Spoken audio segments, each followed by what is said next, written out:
Bonjour à toutes et tous et merci d'être présents. Merci d'avoir pris de votre temps pour venir assister à cette conférence sur un sujet d'importance pour l'établissement et puis plus largement pour nous en tant que citoyens et puis pour notre État, le sujet de la laïcité. Une question centrale dans notre société et un sujet dont notre établissement a souhaité s'emparer et sur lequel il a souhaité communiquer et échanger, débattre. On a vu déjà que le débat a déjà eu lieu et c'est quelque chose qui est important. Alors j'étais allé chercher sur Internet pour trouver un petit peu des renseignements. Je ne suis pas un spécialiste de la laïcité, j'espère qu'au terme de ces 2 heures, je serai un petit peu plus. J'ai trouvé une phrase que j'ai trouvée intéressante. Alors j'ai pas réussi à trouver l'auteur, peut-être que vous pourrez me renseigner là-dessus, peut-être un collectif. Cette phrase, elle dit « La laïcité n'est pas une opinion parmi d'autres, mais la liberté d'en avoir une. Elle n'est pas une conviction, mais le principe qui les autorise toutes, sous réserve du respect de l'ordre public. » J'ai trouvé la définition intéressante et je pense qu'on aura un petit peu d'éclairage là-dessus. Parce qu'en tant qu'agent du service public, en fait, la laïcité, c'est un devoir qui s'impose à nous pour assurer à la fois la liberté pour chacune et chacun de croire ou de ne pas croire et de pouvoir pratiquer son culte. Ça, c'est aussi le deuxième principe, c'est la neutralité de nos institutions publiques. Et avec cette neutralité vient la notion d'égalité de traitement pour toutes et tous, quelles que soient les croyances et les convictions. Alors pour avoir échangé avec certaines d'entre vous sur la question, on voit bien que ce principe de laïcité, il questionne. Pas tant sur le fond, mais plutôt, je dirais, sur la forme et surtout sur sa mise en œuvre. Il y a des grands questionnements autour de ça. Beaucoup d'interrogations qui entourent le principe de laïcité, notamment lorsque nous avons le sentiment qu'il percute certains de nos droits. Donc j'espère en fait que ces interrogations qui sont complètement légitimes, qui sont saines, trouveront une partie des réponses dans la conférence qui nous est proposée aujourd'hui et qu'en sortira physiquement ou virtuellement de cette salle de conférence avec des éléments, avec un petit peu plus de clarté dans notre tête sur ces questions de laïcité qui sont des enjeux majeurs à l'heure actuelle. Je laisse la parole à Laure pour introduire la conférence. Merci à tous.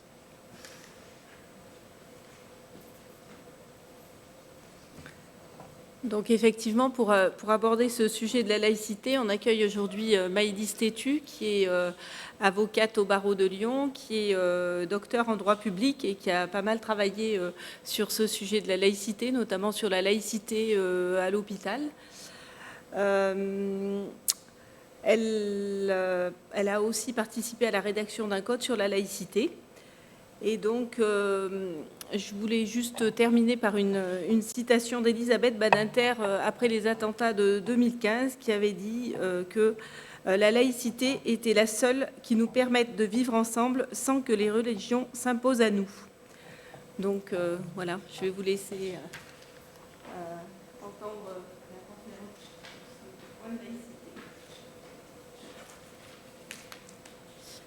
Merci beaucoup. Merci de m'inviter à nouveau à présenter le principe de laïcité ici. Donc bonjour à tous.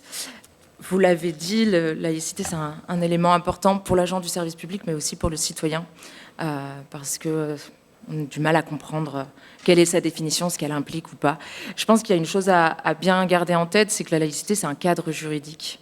C'est un cadre dans lequel on va exercer la liberté de religion, qui est particulier à la France, parce qu'on a une histoire qui est particulière. Voilà. Et vous l'avez très bien dit, la laïcité, c'est deux choses, en tout cas, elle tend vers deux valeurs, qui sont l'égalité et la liberté. Et c'est comme le point de mire qu'il faut continuer à garder quand on applique ce principe. Moi, j'ai une citation que je dis souvent pour commencer mes propos sur la laïcité, c'est celle d'un juriste, d'un célèbre juriste français de la moitié du XXe siècle, qui disait « La laïcité, le mot sans la poudre ». 1950 à peu près, il dit ça. C'est pour dire que en fait, ça a toujours été un sujet de débat et qui suscite un certain nombre de questions, mais aussi de passion de la part des gens. Mais il a ajouté tout de suite après, le seuil du droit franchi, les disputes s'apaisent. Et c'est ça la valeur du droit, du juridique, c'est qu'en fait, à partir du moment où on édicte une règle, les débats sont censés s'effacer, on applique la règle, et en fait, il y a une certaine valeur pédagogique du droit, de pacification des débats. Et c'est ce que je vous propose aujourd'hui, c'est de franchir donc, le seuil du droit pour voir comment elles s'appliquent, ces règles, et donc de dépassionner le débat sur la laïcité. Pour commencer, je pense qu'il est important de resituer d'où vient la laïcité, donc de faire un petit passage par l'histoire. On ne peut pas comprendre la laïcité si on ne comprend pas le rapport de la France et de la société française à la religion. Voilà. Chaque État a des rapports différents avec les religions, a une histoire différente, et nous, notre État, il est véhiculé par une histoire, un contexte qui est particulier, et qui nécessite d'y revenir pour comprendre pourquoi est-ce qu'on a choisi d'avoir un système juridique qui soit dit laïque, et donc qui va au-delà de la simple séparation des pouvoirs, et qui implique la neutralité de l'État. Parce qu'en fait, il n'y a que 2 États au monde qui ont appliqué ce principe de laïcité, c'est la France et la Turquie. Aucun autre État n'est laïque. Et la Turquie, aujourd'hui, du fait du président en place, le principe de laïcité est toujours inscrit dans la Constitution, mais il y a quand même un certain nombre d'exceptions qui deviennent tellement importantes qu'on peut encore se poser la question de son application. Ce n'est pas le sujet ici, mais donc on est le seul État véritablement à appliquer la laïcité. Premier élément que je souhaiterais préciser, c'est que la laïcité, ce n'est pas la sécularisation. La sécularisation, c'est l'idée d'une séparation entre les églises et l'État.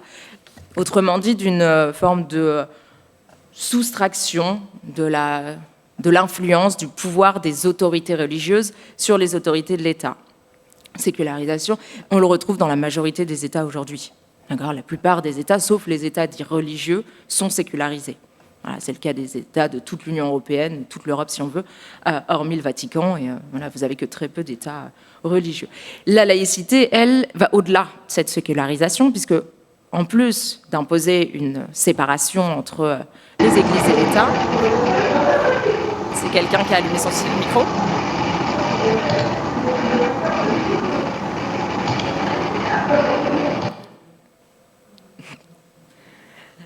Donc la laïcité, au-delà de la sécularisation, elle implique une idée de neutralité de l'État. Et c'est ça qu'on ne retrouve pas dans la plupart des autres pays. Ce terme de laïcité, il vient du grec, repris ensuite dans les racines latines. En grec, l'origine du mot, c'est laos, et laos qui signifie le peuple. Donc en fait, l'idée de laïcité, elle vient de cette idée de ce qui appartient au peuple, en opposition à ce qui appartient à la religion. Et le mot latin qu'on rattache également à la laïcité, c'est laicus, et ce terme-là vient aussi donc, de cette idée de ce qui appartient au peuple, en opposition donc, à l'Église. Et en fait, le mot laïque, qui est apparu avant le mot laïcité, vous savez, c'est quand on dit un laïc, c'est un laïc. Mais en fait, c'est quelqu'un qui n'appartient pas au clergé. Donc le terme de laïc, il vient d'abord de la religion chrétienne. Et donc pour opposer les membres du clergé à la société civile. Et aujourd'hui, on l'a utilisé dans un peu l'autre sens pour exclure la religion de cette société civile. J'y repensais hier parce que j'ai été invitée à un mariage et il y avait marqué cérémonie laïque. Et c'est vraiment cette idée-là, la cérémonie laïque, c'est la cérémonie qui n'aura pas lieu dans un lieu de culte. Donc pour dire ce qui est en dehors de la religion. Donc voilà l'origine du terme. Le terme de laïcité, en réalité, juridiquement, il n'apparaît qu'en 1946. La loi de 1905, elle consacre une séparation des églises et de l'État, mais elle ne consacre pas la laïcité. Le terme n'existe pas à l'époque. Et pourtant, l'idée germe et l'idée commence à être là. L'idée, elle arrive en réalité au moment de la Révolution française. Et il y a plusieurs étapes à la Révolution française qui viennent poser les jalons de cette laïcité. Et en fait, quand on étudie la Révolution française, on comprend pourquoi on en est arrivé à cette séparation stricte et à la neutralité de l'État. L'un des enjeux de la Révolution, hormis abolir les privilèges et chasser le roi, c'est affaiblir la religion catholique, puisque la religion catholique, elle est là pour, elle est un pouvoir d'influence et elle est du côté du monarque. Donc, instaurer la République, ça signifie nécessairement couper les pouvoirs, l'influence de la religion catholique. Notre laïcité, elle se fonde là-dessus. Elle se fonde en opposition à la religion catholique principalement. Et elle se fonde en opposition à cette religion catholique aussi parce qu'en France, on a eu des guerres de religion nombreuses, principalement à l'égard des protestants, et une partie des révolutionnaires sont protestants. Donc pour eux, c'est le moment de garantir leurs droits. Et donc, premier élément qui va dans ce sens-là, c'est la Déclaration des droits de l'homme et du citoyen de 1789 et de son article 10 qui consacre la liberté, alors ce qu'on appelle la liberté d'opinion et pas réellement la liberté de religion puisque on parle de croyances, d'opinion, même religieuses. Et ça, c'est un état de fait en France. On assimile une croyance religieuse aux autres croyances. Et on estime qu'on doit mettre sur le même plan une croyance politique, une croyance philosophique et une croyance religieuse.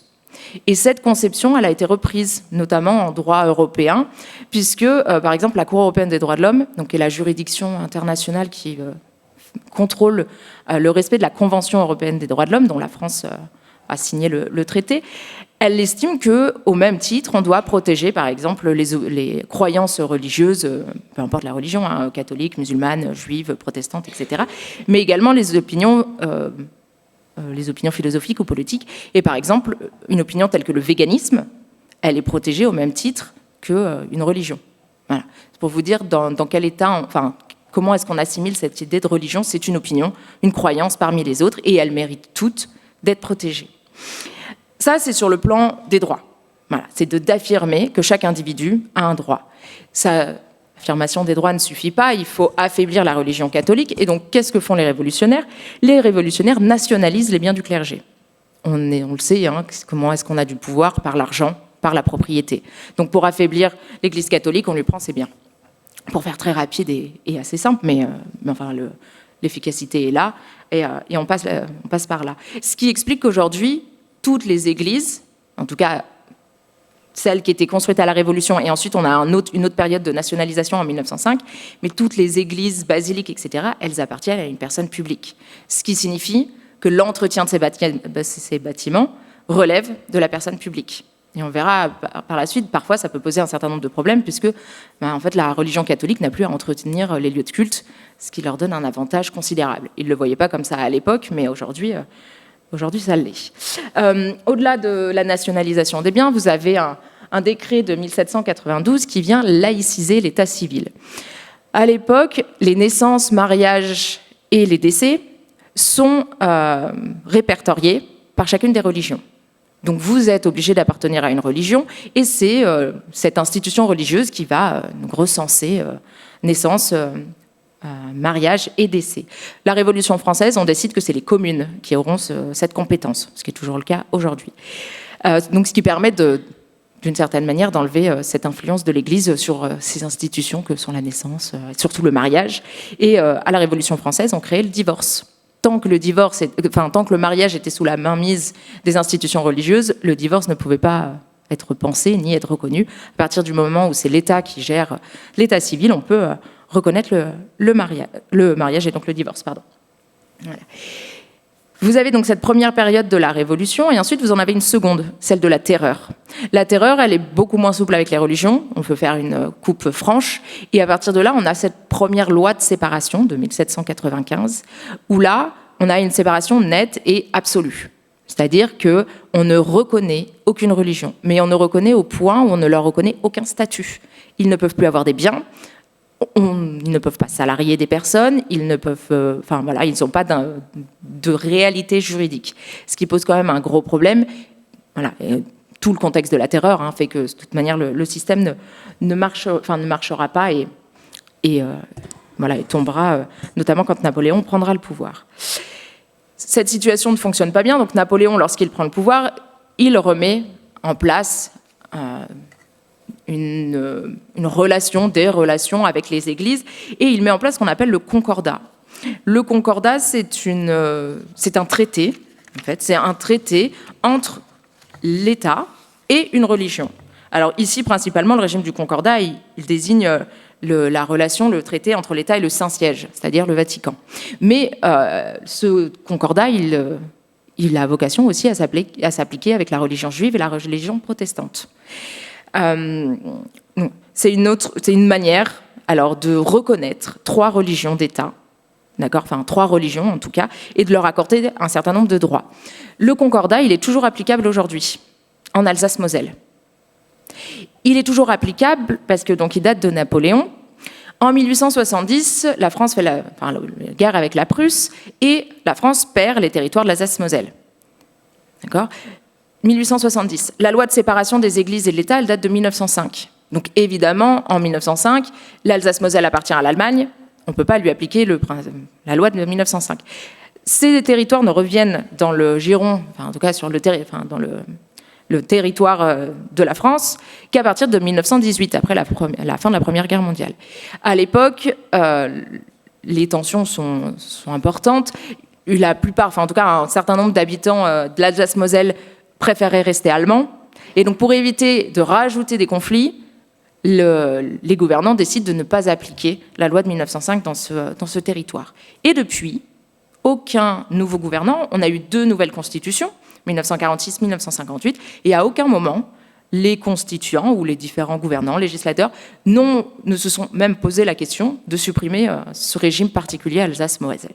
Voilà, donc c'est pour ça que si vous allez dans ces territoires, les prêtres, les représentants de l'Église juive et de l'Église protestante sont financés, sont payés par l'État. Il n'y a pas de séparation des églises et de l'État, mais on applique encore ce principe du concordat. Et puisque c'est 1801, la religion musulmane, à l'époque, elle est très peu présente, voire pas du tout présente en France. Et donc, il n'y a pas de concordat, il n'y a pas de traité avec la religion musulmane. Ce qui fait que en Alsace-Moselle, il y a des lois et d'autres textes qui ont été pris entre-temps, mais ils ne sont pas sur le même niveau. Pas du tout sur le même niveau. Et donc, ce qui peut parfois poser un certain nombre de problèmes. Si on laisse de côté l'Alsace-Moselle, Troisième République, donc à partir de 1873, vous avez tout un ensemble de lois qui vont conduire à celle de 1905. Oui, je vais vous le changer. Donc plusieurs lois qui vont conduire à la loi de 1905. Vous avez une première loi de 1880, je ne voulais pas noter, mais sur l'aumônerie militaire. Jusqu'en 1880, l'État finançait des représentants religieux pour accompagner les troupes lorsqu'elles se déplaçaient, peu importe, sur le territoire français ou en dehors du territoire français. En 1880, on décide de les supprimer. Voilà. La loi de 1905 les remet en place. Je vous expliquerai pourquoi. Voilà. Mais en tout cas, c'est un premier élément. On veut soustraire à l'influence religieuse dans l'armée. En 1881, vous avez la loi sur l'école, mais vous avez aussi une loi sur les hôpitaux et les cimetières. On veut enlever l'influence de l'Église partout, dans toutes les institutions. Donc ça commence par les hôpitaux, où on demande à ce que les agents des hôpitaux ne soient plus des agents qui relèvent d'une institution religieuse. Cette loi, elle aura mis presque 100 ans à être appliquée, puisque dans les années 1950 jusqu'en 1970, on retrouve parmi les agents hospitaliers des personnes qui relèvent du clergé, et principalement des sœurs religieuses. Voilà. La première difficulté, c'est que pour remplacer un personnel, il faut avoir l'argent et le temps pour les former, pour recruter. Et le choix de la Troisième République, ça n'a pas été de mettre cet argent, enfin en tout cas ces compétences pour l'hôpital, mais de tout centrer sur l'école. Et donc vous avez une série de lois entre 1881 et 1886 qui visent à faire en sorte qu'il n'y ait plus aucune influence de la religion sur l'école. Ça commence par l'école gratuite, l'école obligatoire, puis imposer un personnel laïque, c'est-à-dire un personnel qui ne dépend pas d'une institution religieuse. Voilà. C'est à cette époque qu'on crée l'ENS, l'école normale supérieure, et où en fait on voit le fait la fonction d'enseignant comme une manière pour les gens de s'élever dans la société. Et donc il y a un recrutement très très important au sein de l'école. C'est vraiment cette idée-là, c'est de dire qu'il faut absolument changer tout le personnel instituteur, etc., qui pour la plupart appartenaient à l'Église catholique. Voilà. On en arrive à cette loi de 1905, qui est une loi de compromis. Vous avez des gros conflits à l'époque entre les catholiques, en tout cas entre ceux qui sont partisans d'une religion d'État, qui serait la religion catholique, et les républicains. Et en fait, ceux qui sont partisans d'une religion d'État, ce sont ceux qui soutiennent la monarchie. Donc pour les républicains, pour eux, dans l'idée, il n'y a pas de choix. Il faut en fait couper une tête, je m'entends, mais en gros, il faut pouvoir supprimer l'influence de l'Église catholique si on ne veut pas voir la monarchie revenir. Sachant que tout le 19e siècle, ça a été que ça, la Révolution, Napoléon, mais une fois que Napoléon est tombé, on est passé d'une monarchie à une autre monarchie, etc. Troisième République, on veut installer durablement la République, et donc ça passe nécessairement par l'affaiblissement de la religion catholique, comme 100 ans auparavant. Sauf qu'à ce moment-là, vous avez un certain nombre de parlementaires qui ont appris de leurs erreurs, des erreurs passées, et qui savent bien qu'il faut différencier l'institution religieuse de la croyance. Et donc la loi de 1905, c'est ça, c'est de dire que ce qu'on veut soustraire à l'influence de l'État, c'est l'institution religieuse, mais qu'il faut garantir la croyance. Et c'est pourquoi la loi de 1905, elle est présentée comme une loi de liberté. Premier article de la loi de 1905, c'est de dire que l'État assure la liberté de croyance. Et c'est seulement dans son deuxième article qu'on vous parle de séparation entre les églises et l'État, en vous disant que l'État est neutre et ne reconnaît aucune religion. Voilà. À la suite de la loi de 1905, il y a un conflit important qui naît donc avec l'Église catholique, et donc vous avez un arrêt total des relations diplomatiques avec le Vatican. Parce que la loi de 1905, elle précise que toute institution religieuse doit avoir une forme juridique particulière qui est la forme associative.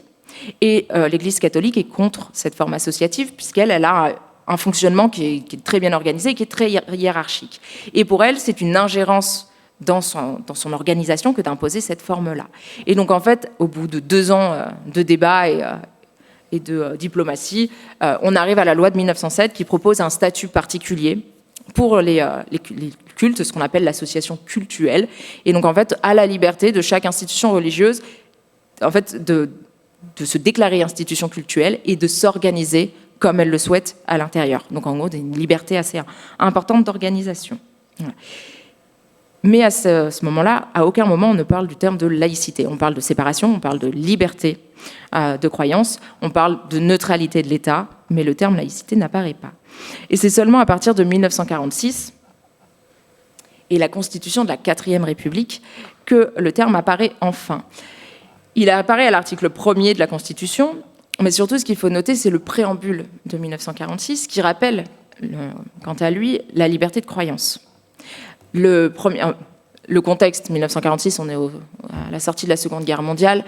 C'est la première fois depuis la Révolution française que l'État, à nouveau, fait une distinction entre les citoyens en fonction de leur religion.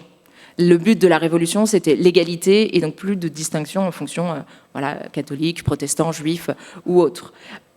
La Seconde Guerre mondiale, c'est tout l'inverse, avec la déportation des personnes de confession juive. Donc, il est important pour les constituants de remettre en place cette idée de liberté de croyance. Et elle est déclinée dans plusieurs points de vue. Il y a l'alinéa 1er du préambule de 1946 qui le déclare de façon très générale.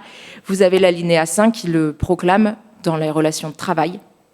Et vous avez également l'alinéa 10 en matière d'éducation, de dire que tout parent a le droit d'éduquer ses enfants en fonction de ses croyances. Et ensuite, vous avez l'article 1er, donc là, vous aviez un préambule, et ensuite un article 1er, qui a été copié-collé dans la Constitution de 1958, qui est aujourd'hui applicable, et qui nous dit que la France est une république indivisible, laïque, démocratique et sociale. Voilà, ce sont ce qu'on appelle les caractères de la République française. Et donc, parmi ces caractères, on a la laïcité. Toutefois, et ça c'est propre au droit, on pose des principes, mais on ne les définit jamais. Donc 1946, repris en 1958, on vous dit que la France est une république laïque, mais on ne vous dit pas ce que c'est. C'est pas anodin, c'est même plutôt voulu. C'est qu'en fait, ça permet, par le temps, par l'expérience, de forger des définitions. Si dès le départ, on vous met une définition sans avoir vraiment ni eu le temps de réfléchir, ni de pouvoir l'affronter au réel, on va forcément avoir des blocages. Donc là, ça laisse une certaine souplesse. Ça peut être critiqué, parce que si ça laisse une souplesse, ça donne un pouvoir au juge. Si ce n'est pas le constituant ou le législateur qui le définit, il faut bien qu'il y en ait un, et c'est celui qui va être saisi de litige, et donc le juge. Et donc la définition qu'on a du principe de laïcité, c'est les juges qui nous l'ont donné. et qu'ils l'ont donné en 2004 et en 2013. C'est pour vous dire qu'ils ont quand même pris le temps pour donner une définition générale, mais qui au moins reflète à la fois l'esprit de 1905 et la pratique qu'il y a eu pendant un siècle. Et donc dans ces définitions, vous en avez une du Conseil d'État dans un rapport de 2004 qui est consacré à un siècle de laïcité. Voilà. Donc il confronte les applications de ce principe de laïcité avec la réalité pour en dégager une définition générale. Et donc il nous dit que la laïcité, c'est le refus de l'assujettissement du politique à la religion. Et l'inverse. Donc le refus de l'assujettissement de la religion au politique. Donc chacun son domaine d'activité sans pouvoir interférer l'un dans l'autre. Mais il nous dit également que la laïcité implique la reconnaissance du pluralisme religieux et la neutralité de l'État vis-à-vis des églises. Ça, c'est le fer de lance de la laïcité. C'est un caractère de la République, d'accord ? Donc elle est inscrite pour dire comment est-ce que la République doit se comporter. Donc la laïcité, c'est un principe structurant de la République. C'est un principe qui s'oppose à l'État. Ce n'est pas un principe qui va s'opposer aux individus. La laïcité, c'est un modèle d'organisation de l'État. Un modèle d'organisation de l'État en matière de liberté religieuse. D'accord ? En 2013, le Conseil constitutionnel vient compléter, reprendre cette définition. C'est la même idée, les mots sont différents, mais le fond est le même.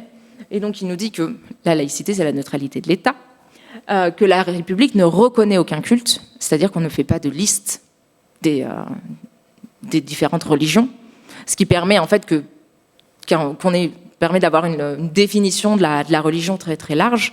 Voilà, ce que nous, dans le langage commun, on appelle des sectes, sont considérés comme des religions. Et donc peuvent bénéficier du même régime juridique que les religions monothéistes. Voilà. Et ce n'est pas à l'État de définir ce qui peut faire partie d'une liste des religions ou non. Voilà. Le Conseil constitutionnel ajoute également que le principe de laïcité impose le respect de toutes les croyances. La laïcité, c'est neutralité de l'État et liberté de croyance. Oui.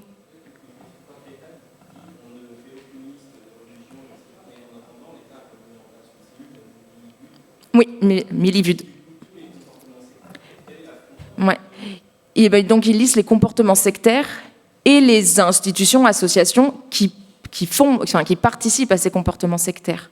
Et donc, en gros, il ne dit jamais, elles peuvent ou non être des religions. Ça, c'est pas une compétence qu'il peut avoir. Par contre, il peut dire, il y a telle association qui s'est créée, d'accord, peu importe le nom, et lui, dans sa façon de s'organiser, dans sa façon d'agir avec ses membres, il a des comportements sectaires. Et donc ça, par contre, ça porte atteinte à l'ordre public, aux droits et libertés de ces personnes. Et donc là, on peut intervenir. Parce qu'en gros, ces institutions, elles dépassent leur liberté de religion. Voilà. Mais en aucun cas, elle va pouvoir dire, ce que nous, on appelle une secte, n'a pas le droit d'exister. Voilà. Ou en tout cas, ne peut pas être considérée comme un culte ou autre. Ça, c'est pas une question qu'elle se pose. Elle prend acte de leur existence et ensuite, en fonction de leur comportement, elle peut les sanctionner. Donc le Conseil constitutionnel rappelle que la laïcité, c'est le respect des croyances et que c'est également l'égalité de toutes ces croyances. Voilà, l'idée centrale, la finalité de la laïcité, c'est l'égalité des citoyens et l'expression de toutes les croyances. Pour vous le résumer, si vous voulez retenir la laïcité en trois mots, c'est liberté, neutralité, pluralisme. Voilà. Et tout tourne autour de ces principes-là. Donc de la liberté de religion, de la neutralité de l'État, et seulement de l'État, et donc par extension de ses agents, mais la neutralité ne va pas au-delà de ça, et le respect du pluralisme, c'est-à-dire qu'on ne reconnaît aucune religion, donc toutes les croyances peuvent s'exprimer.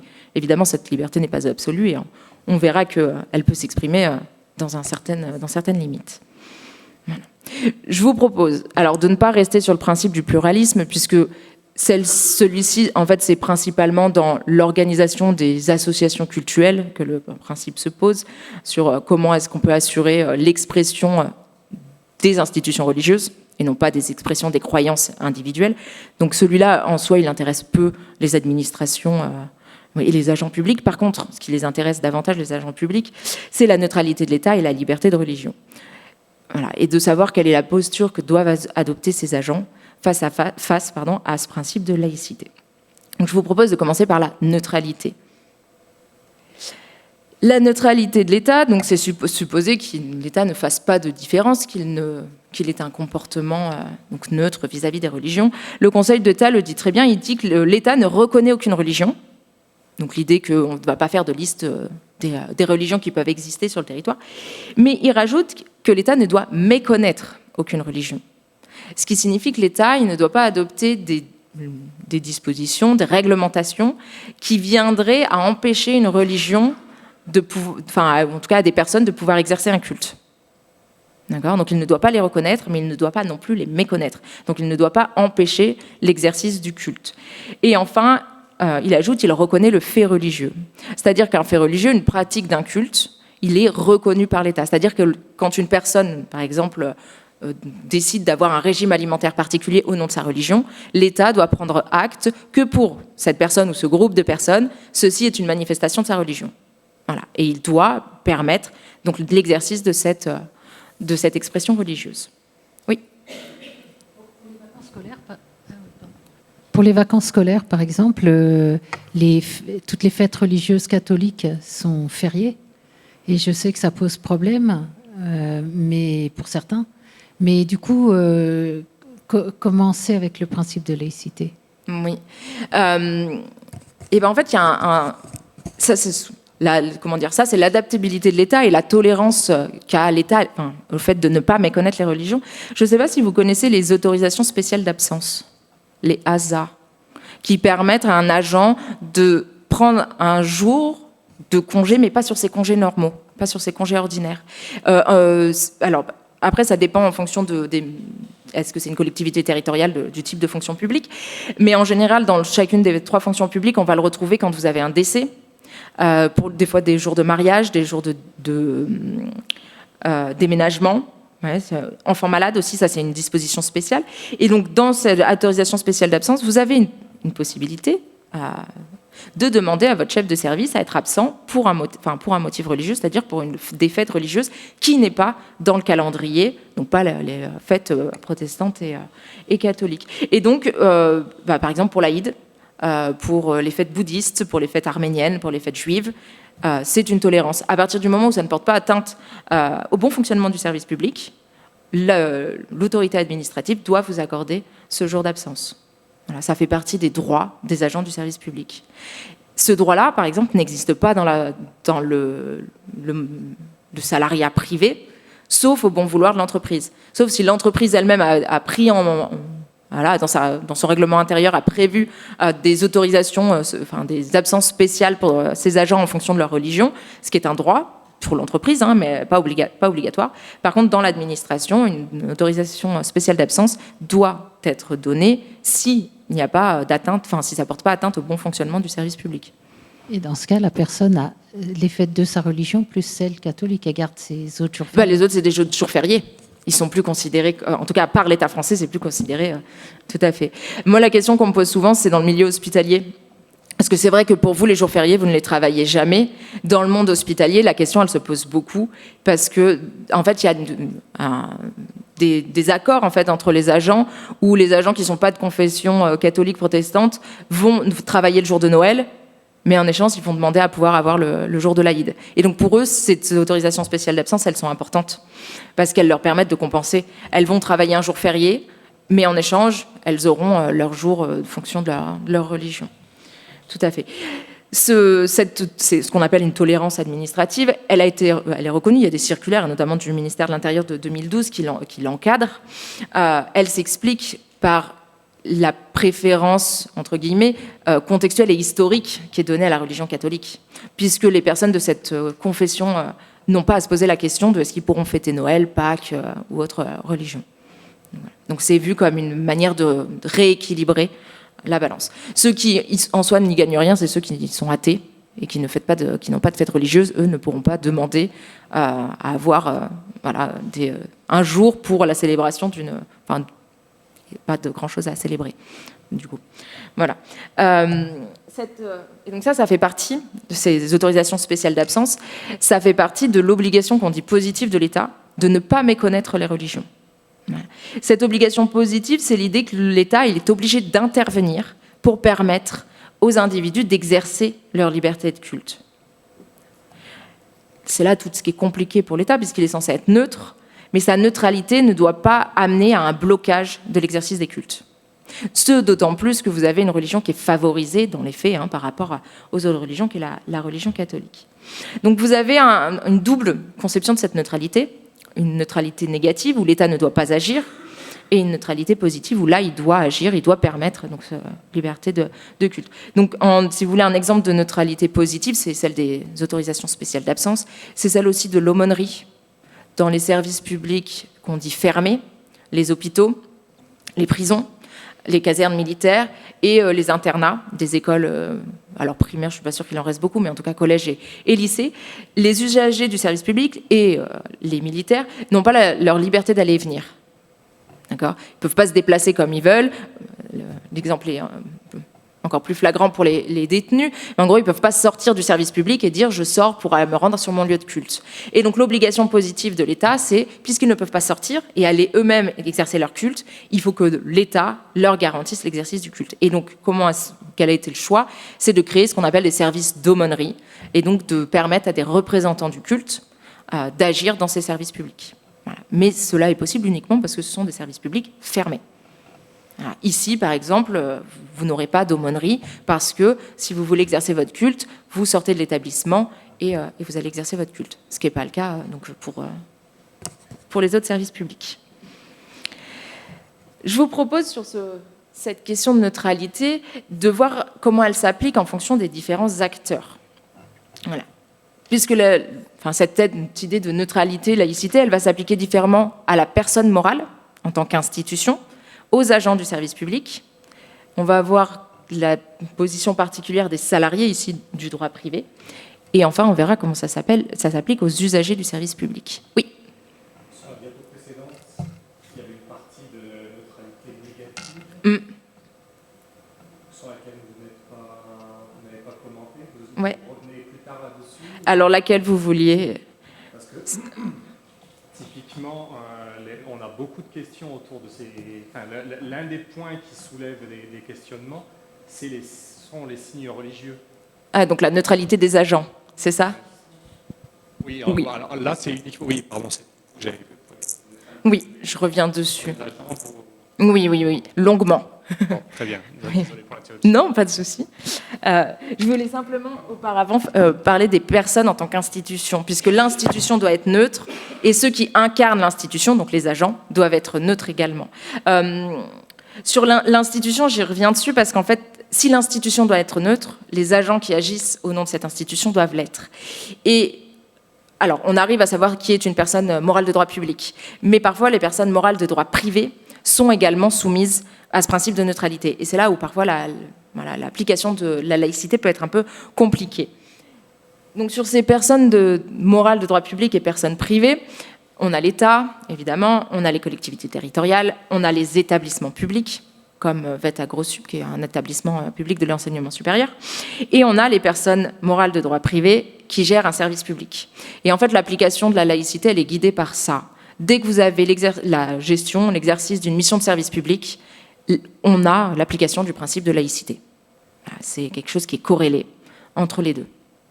Et donc, ce qui fait que vous avez certaines personnes privées à qui on applique le principe de laïcité. Je vous donnerai un seul exemple. Ceux qui gèrent les transports en commun à Clermont-Ferrand, je suppose que c'est une société privée. J'en suis pas sûre, mais en tout cas, sinon on prend l'exemple de Lyon, c'est la RATP et Keolis. Ce sont des sociétés privées, elles gèrent une mission de service public, leurs employés, et même l'institution, est soumise au principe de laïcité et donc de neutralité. Donc pas possible d'afficher des signes religieux, de faire de la publicité pour une religion, par exemple, ou autre. Et leurs agents donc, sont soumis au principe de neutralité. Ce principe de neutralité de l'institution, elle est prévue à l'article 2 de la loi de 1905, donc qui prévoit qu'on ne reconnaît aucune religion, qu'on ne finance pas les religions et qu'il n'y a pas de service public religieux.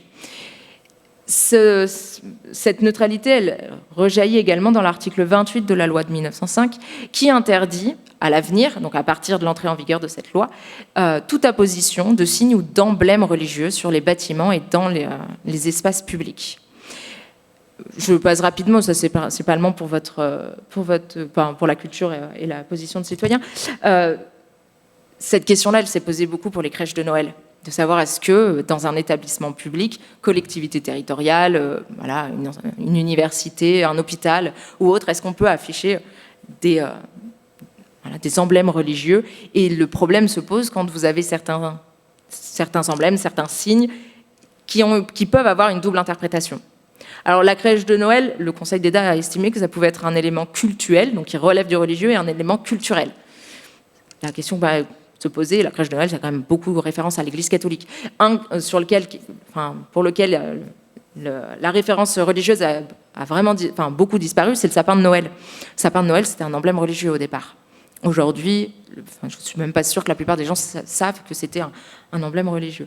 En tout cas, pour les crèches de Noël, ici c'est dans l'hôtel de région de Lyon, pour les crèches de Noël, le Conseil d'État a dit qu'il fallait faire une distinction entre est-ce que ça relève du cultuel ou du culturel. Et donc là, c'est un jeu d'équilibriste que doivent faire les institutions pour savoir si ça relève de l'un ou de l'autre. Et notamment, il vous dit que si ça a une approche cultuelle lorsque c'est une iconographie chrétienne, notamment, je ne sais pas si vous savez, mais donc pour la religion chrétienne, la crèche de Noël, il ne faut pas qu'il y ait Jésus dans la crèche de Noël avant le 25 décembre, puisqu'il n'est pas censé être né. Donc en fait, les personnages bougent tous les jours pour rejoindre la crèche de Noël. Une institution publique qui ferait ça relève du caractère religieux. Voilà. Ça devient culturel à partir du moment où on peut y mettre une tradition. Et en fait, le Conseil d'État a estimé que ce caractère traditionnel, culturel, on ne le retrouve principalement, en tout cas, que dans le sud-est de la France et en Vendée. Ce sont des territoires où vous avez une vraie tradition autour des crèches de Noël, notamment des santons. Voilà. Et donc, on peut, pour le Conseil d'État, le détacher du caractère cultuel. Voilà. Il ajoute également que si c'est pour un élément d'exposition, si c'est pour une exposition artistique ou culturelle, on peut mettre une crèche de Noël. Parce que, je reviens en arrière, l'article 28, il vous dit que dans les musées et les expositions, on peut avoir des emblèmes religieux. Donc si c'est une exposition autour des crèches de Noël, on est dans le caractère culturel et plus cultuel. Et ni une ni deux, des gens qui sont malins, et donc notamment le président de la région Rhône-Alpes, qui donc, a été interdit la première fois qu'il avait mis la crèche de Noël, ensuite a fait des expositions culturelles autour des crèches de Noël en proposant diverses variétés de crèches de Noël. La première fois qu'il l'a fait, c'était des crèches de Noël dans le monde. Donc en faisant venir des artistes de différents coins du monde pour pouvoir les faire exposer. On n'est plus sur du cultuel, on devient sur du culturel. Voilà. Je vous donne un autre exemple. C'est en Bretagne, une commune qui avait voulu mettre cette statue. Alors, je ne sais pas si vous le reconnaissez, sûrement pas. C'est Jean-Paul II. Donc Jean-Paul II surmonté d'une arche avec une croix. Et donc le Conseil d'État se pose la même question, est-ce qu'on est sur un emblème religieux ou pas? Et il considère que quand bien même Jean-Paul II était un représentant, chef du Vatican, c'est un représentant d'État, et rien n'interdit qu'on puisse avoir une statue d'un représentant d'État sur son territoire. Voilà. C'est un choix politique, surtout que quand ils l'ont fait, il était déjà mort et il n'était plus en place. Donc il n'y a pas de choix partisan, en tout cas, qui n'a pas été démontré. Par contre, pour le Conseil d'État, le problème, c'est l'arche surmontée de la croix. Si on peut arriver à dire que Jean-Paul II n'est pas un signe religieux, n'est pas un emblème religieux, c'est une personne, c'est pas un saint, c'est pas un prophète, voilà. Par contre, la croix, elle a une connotation religieuse indéniable. Voilà. Donc ce type de structures ont été interdits. Enfin, ce qui avait été laissé la possibilité à la commune, c'était de laisser la statue de Jean-Paul II et d'enlever l'arche avec la croix. Voilà. Ils ont préféré tout enlever. Voilà. Pour les personnes morales de droit privé, donc depuis la loi de 1905, il y a une interdiction il y a une obligation de neutralité lorsqu'elles ont en charge un service public. C'est ce qui a été déduit de la loi de 1905. Mais ce n'est que dans la loi du 24 août 2021 que le législateur l'a inscrit explicitement pour lever tout doute, pour qu'il n'y ait plus de débat et de dire que donc, les personnes privées en charge d'un service public sont soumises au principe de neutralité parce qu'ils doivent assurer l'égalité entre les usagers. Alors, donc maintenant, c'est écrit clairement dans ces dispositions. Mais la loi, elle va plus loin et elle étend la laïcité à d'autres organes. Voilà. Donc là, on est sur des exceptions au principe de laïcité, puisque normalement, la neutralité ne s'impose qu'à l'État. Et ici, la loi, le législateur l'étend. Alors, les titulaires du contrat de commande publique, en soi, il ne l'étend pas. Si vous avez un contrat de commande publique qui a pour objet l'exécution d'un service public, on retombe sur le service public, la neutralité s'impose. Les sous-traitants, quand bien même vous avez des personnes qui ne sont pas la personne publique, c'est toujours l'exécution d'un service public. Voilà, donc on le dit pour que ce soit clair. Par contre, là où on l'étend, c'est pour les entreprises ferroviaires. Donc on vous dit que les entreprises ferroviaires, lorsqu'elles assurent un service librement organisé, donc voilà, dans des sociétés de transport ferroviaire, la SNCF, Ouigo, Thalys, etc., elles sont soumises au principe de neutralité dès lors qu'elles font des services nationaux. Voilà, un Paris-Lyon soumis au principe de neutralité. En fait, cette disposition, elle a été ajoutée en raison de la privatisation de la SNCF et du fait que la SNCF, aujourd'hui, sauf lorsqu'elle elle gère les TER, les trains TER, je ne sais plus ce que c'est le E et régionaux, bref, à part les TER, elle n'a plus de mission de service public. Donc en principe, elle n'avait plus appliqué le principe de neutralité. La loi de 2021 vient lui imposer. Et ce qui est assez intéressant, c'est que vous prenez une société, que ce soit la SNCF ou une autre, si elle fait un Paris-Lyon, soumis au principe de neutralité.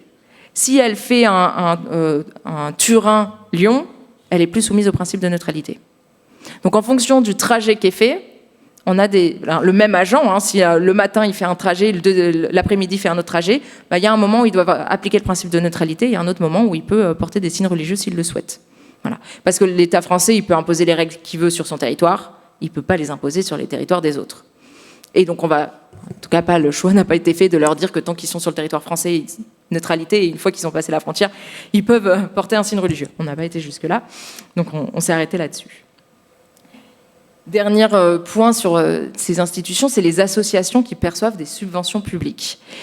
Elles ne sont pas soumises au principe de neutralité si elles ne gèrent pas un service public. Par contre, le législateur a insisté sur le fait qu'elles doivent signer un contrat d'engagement républicain. Voilà, c'était pour rappeler un peu les règles à certaines associations, notamment des associations locales et principalement celles qui prennent en charge des enfants, de dire qu'elles ont leur liberté, elles s'organisent comme elles veulent, il n'y a pas d'imposition de principe de neutralité. Par contre, elles ne doivent pas remettre en cause le caractère laïque de la République.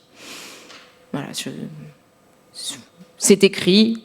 Même si ce n'était pas écrit, la règle avait vocation à s'appliquer. Personne ne peut remettre en cause les caractères de la République. Et on se demande d'ailleurs comment est-ce que concrètement ça pourrait être mis en œuvre. Mais voilà. Mais en tout cas, cette loi-là, il faut bien le comprendre, n'impose pas de principe de neutralité à ces associations.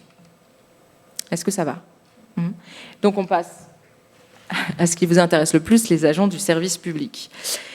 À l'origine, donc loi de 1905, mais explicitement, la neutralité des agents du service public a été posée dans la loi de 1983, qui était les droits et obligations des fonctionnaires.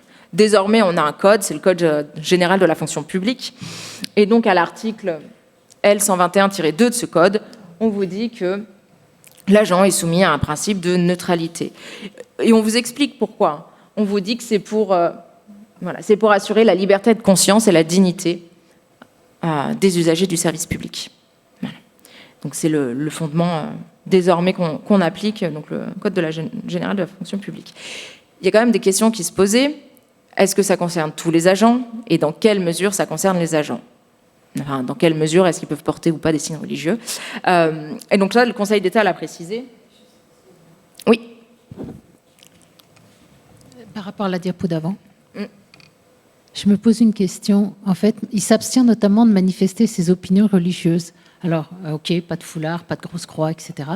Et si il dit non, mais moi, je suis musulman, je pratique, ou je suis catholique, je pratique. Comment ça se... Donc là, on sort du droit et c'est plutôt quelle posture on adopte. Ça dépend comment il le dit et à qui il le dit. Il a l'interdiction de le dire à l'usager du service public, puisqu'il n'est pas censé montrer sa religion. Ensuite, si c'est ses collègues et que c'est de la vie de rapport interindividuel, je pense que et c'est ce que je vais vous dire ensuite, quand vous avez ce genre de questions, il faut enlever le caractère religieux, puisque l'agent du service public il est soumis à une neutralité politique, philosophique et religieuse. Vous, enfin, en principe, vous ne pouvez pas venir avec un t-shirt disant j'aime Emmanuel Macron. Voilà. Vous pouvez amener un t-shirt j'aime la République. Mais pas enfin voilà, ou pendant les élections présidentielles, vous pouvez pas venir avec un t-shirt d'un parti politique, enfin même n'importe quand, vous pouvez pas venir avec un t-shirt d'un parti politique, vous pouvez pas afficher des affiches d'hommes politiques dans vos bureaux. C'est pas la même chose que des syndicats. Hein. D'avoir un t-shirt d'un syndicat, ça, vous pouvez, puisque c'est la liberté syndicale, mais pas pas politique. Imaginez maintenant que un de vos collègues vous dise qu'il aime beaucoup Emmanuel Macron, ou alors qu'il préfère Marine Le Pen ou Jean-Luc Mélenchon, peu importe. Il porte atteinte au principe de neutralité, puisqu'il vous donne ses opinions politiques. Mais en soi, selon la manière dont c'est fait et dont c'est imposé, ça vous choquera pas. Et donc pour la religion, c'est la même chose, il faut le traiter sur le même niveau. C'est pour ça que je vous disais que la croyance, c'est une opinion comme une autre pour la France. Et il faut qu'on le maintienne à ce niveau-là. Évidemment, si vous avez un agent du service public qui va aller voir un usager et qui lui dit... qui lui parle de ses opinions politiques en disant oui, moi je suis je sais pas, de droite ou de gauche, il faut penser comme ça, vous allez évidemment vous dire il porte atteinte au principe de neutralité ici politique. Même chose s'il va voir un usager en lui disant je suis de telle religion et peu importe qu'ils lui disent qu'il soit de cette religion ou pas d'ailleurs. Donc voilà, il faut le traiter de la même manière. Donc si c'est un de vos collègues qui vous fait savoir qu'il est de confession catholique, juive ou musulmane, voilà, il vous le fait savoir comme il vous ferait savoir qu'il qu'il est vegan. Parce que ça aussi, le véganisme, le végétarisme, c'est une opinion philosophique. Et pourtant, vous n'allez pas aller dire aux gens qu'il faut pas qu'ils vous la cachent. Voilà. Mais par contre, le usager du service public n'a pas à le savoir. Voilà. Oui. Oui, et l'étudiant est un usager du service public. Et on va y venir après. On commence par l'agent et après on viendra à l'usager. Tout à fait. Si, j'avais une autre question, oui. Maintenant que je m'écoute. La question, c'est, vous dites pas d'affichage. Par exemple, un fond d'écran sur un ordinateur pro est un affichage Oui, n'est est pas un affichage. Un fond d'écran sur un ordinateur professionnel est une manière d'afficher ses opinions politiques, philosophiques ou religieuses. Donc, à éviter, principe à interdire. Et donc, le Conseil d'État l'a précisé... a précisé les cadres de l'application de cette neutralité. Et c'est un élément qui est particulier, c'est que cette obligation de neutralité, elle est absolue. C'est très rare en droit d'avoir des choses qui sont absolues. On préfère avoir un principe et des exceptions. Voilà. La liberté de religion, c'est pas une liberté qui est absolue. La seule liberté qui est absolue, c'est la liberté d'opinion, c'est-à-dire de ce qu'on pense. On ne peut pas vous interdire de penser quelque chose. On peut vous interdire de le manifester. Donc, l'agent du service public, évidemment, il a la liberté d'opinion. Il adhère ou il n'adhère pas à une religion, il adhère à un parti politique, que ce soit matériellement ou intellectuellement. On ne peut pas lui interdire. Il y a des États qui l'interdisent. Par exemple, les États qui vous imposent d'avoir une religion, notamment parce que c'est marqué sur la carte d'identité et que vous êtes obligé d'être affilié à une religion, donc l'athéisme est interdit, voilà, vous n'avez pas une liberté d'opinion qui est absolue. En France, cette liberté est absolue. C'est la manifestation qui peut être restreinte. Et donc, assez rare, la manifestation de la liberté d'expression pour l'agent du service public est absolument interdit. C'est-à-dire qu'on ne peut pas dire « Ah, le signe est discret, c'est pas grave ». Ben non, la loi, elle vous dit, enfin la loi et la jurisprudence vous dit que c'est aucun signe religieux. Aucun. Alors évidemment, si personne ne le voit, ben, personne ne le saura jamais et on ne saura pas. D'accord ? Mais si c'est susceptible d'être vu, on peut vous demander de l'ôter ou de le masquer, notamment, je sais pas, je pense à des gens qui auraient un tatouage, qui a un motif religieux, une croix ou autre motif. Le chef de service devrait lui demander de masquer en permanence ce tatouage. Voilà. Et autre élément, peu importe que l'agent soit en contact direct ou pas avec les usagers du service public. La question s'était posée, notamment, donc c'est un avis du Conseil d'État de 2000, puisque Mademoiselle Marteau était un agent d'entretien d'une école primaire, employé directement par l'école, et donc demandait à porter un signe religieux en disant qu'elle n'était pas aux horaires de l'école et qu'elle ne croisait aucun usager du service public. Et le Conseil d'État donc, nous explique que le principe de neutralité, il est là parce que l'agent, il incarne l'État et que l'État est neutre. Donc l'agent, il a choisi de travailler donc pour la mission de service public, pour l'État, il l'incarne, donc il doit être neutre. Et peu importe qu'on nous dise qu'il soit en contact ou non avec les usagers du service public.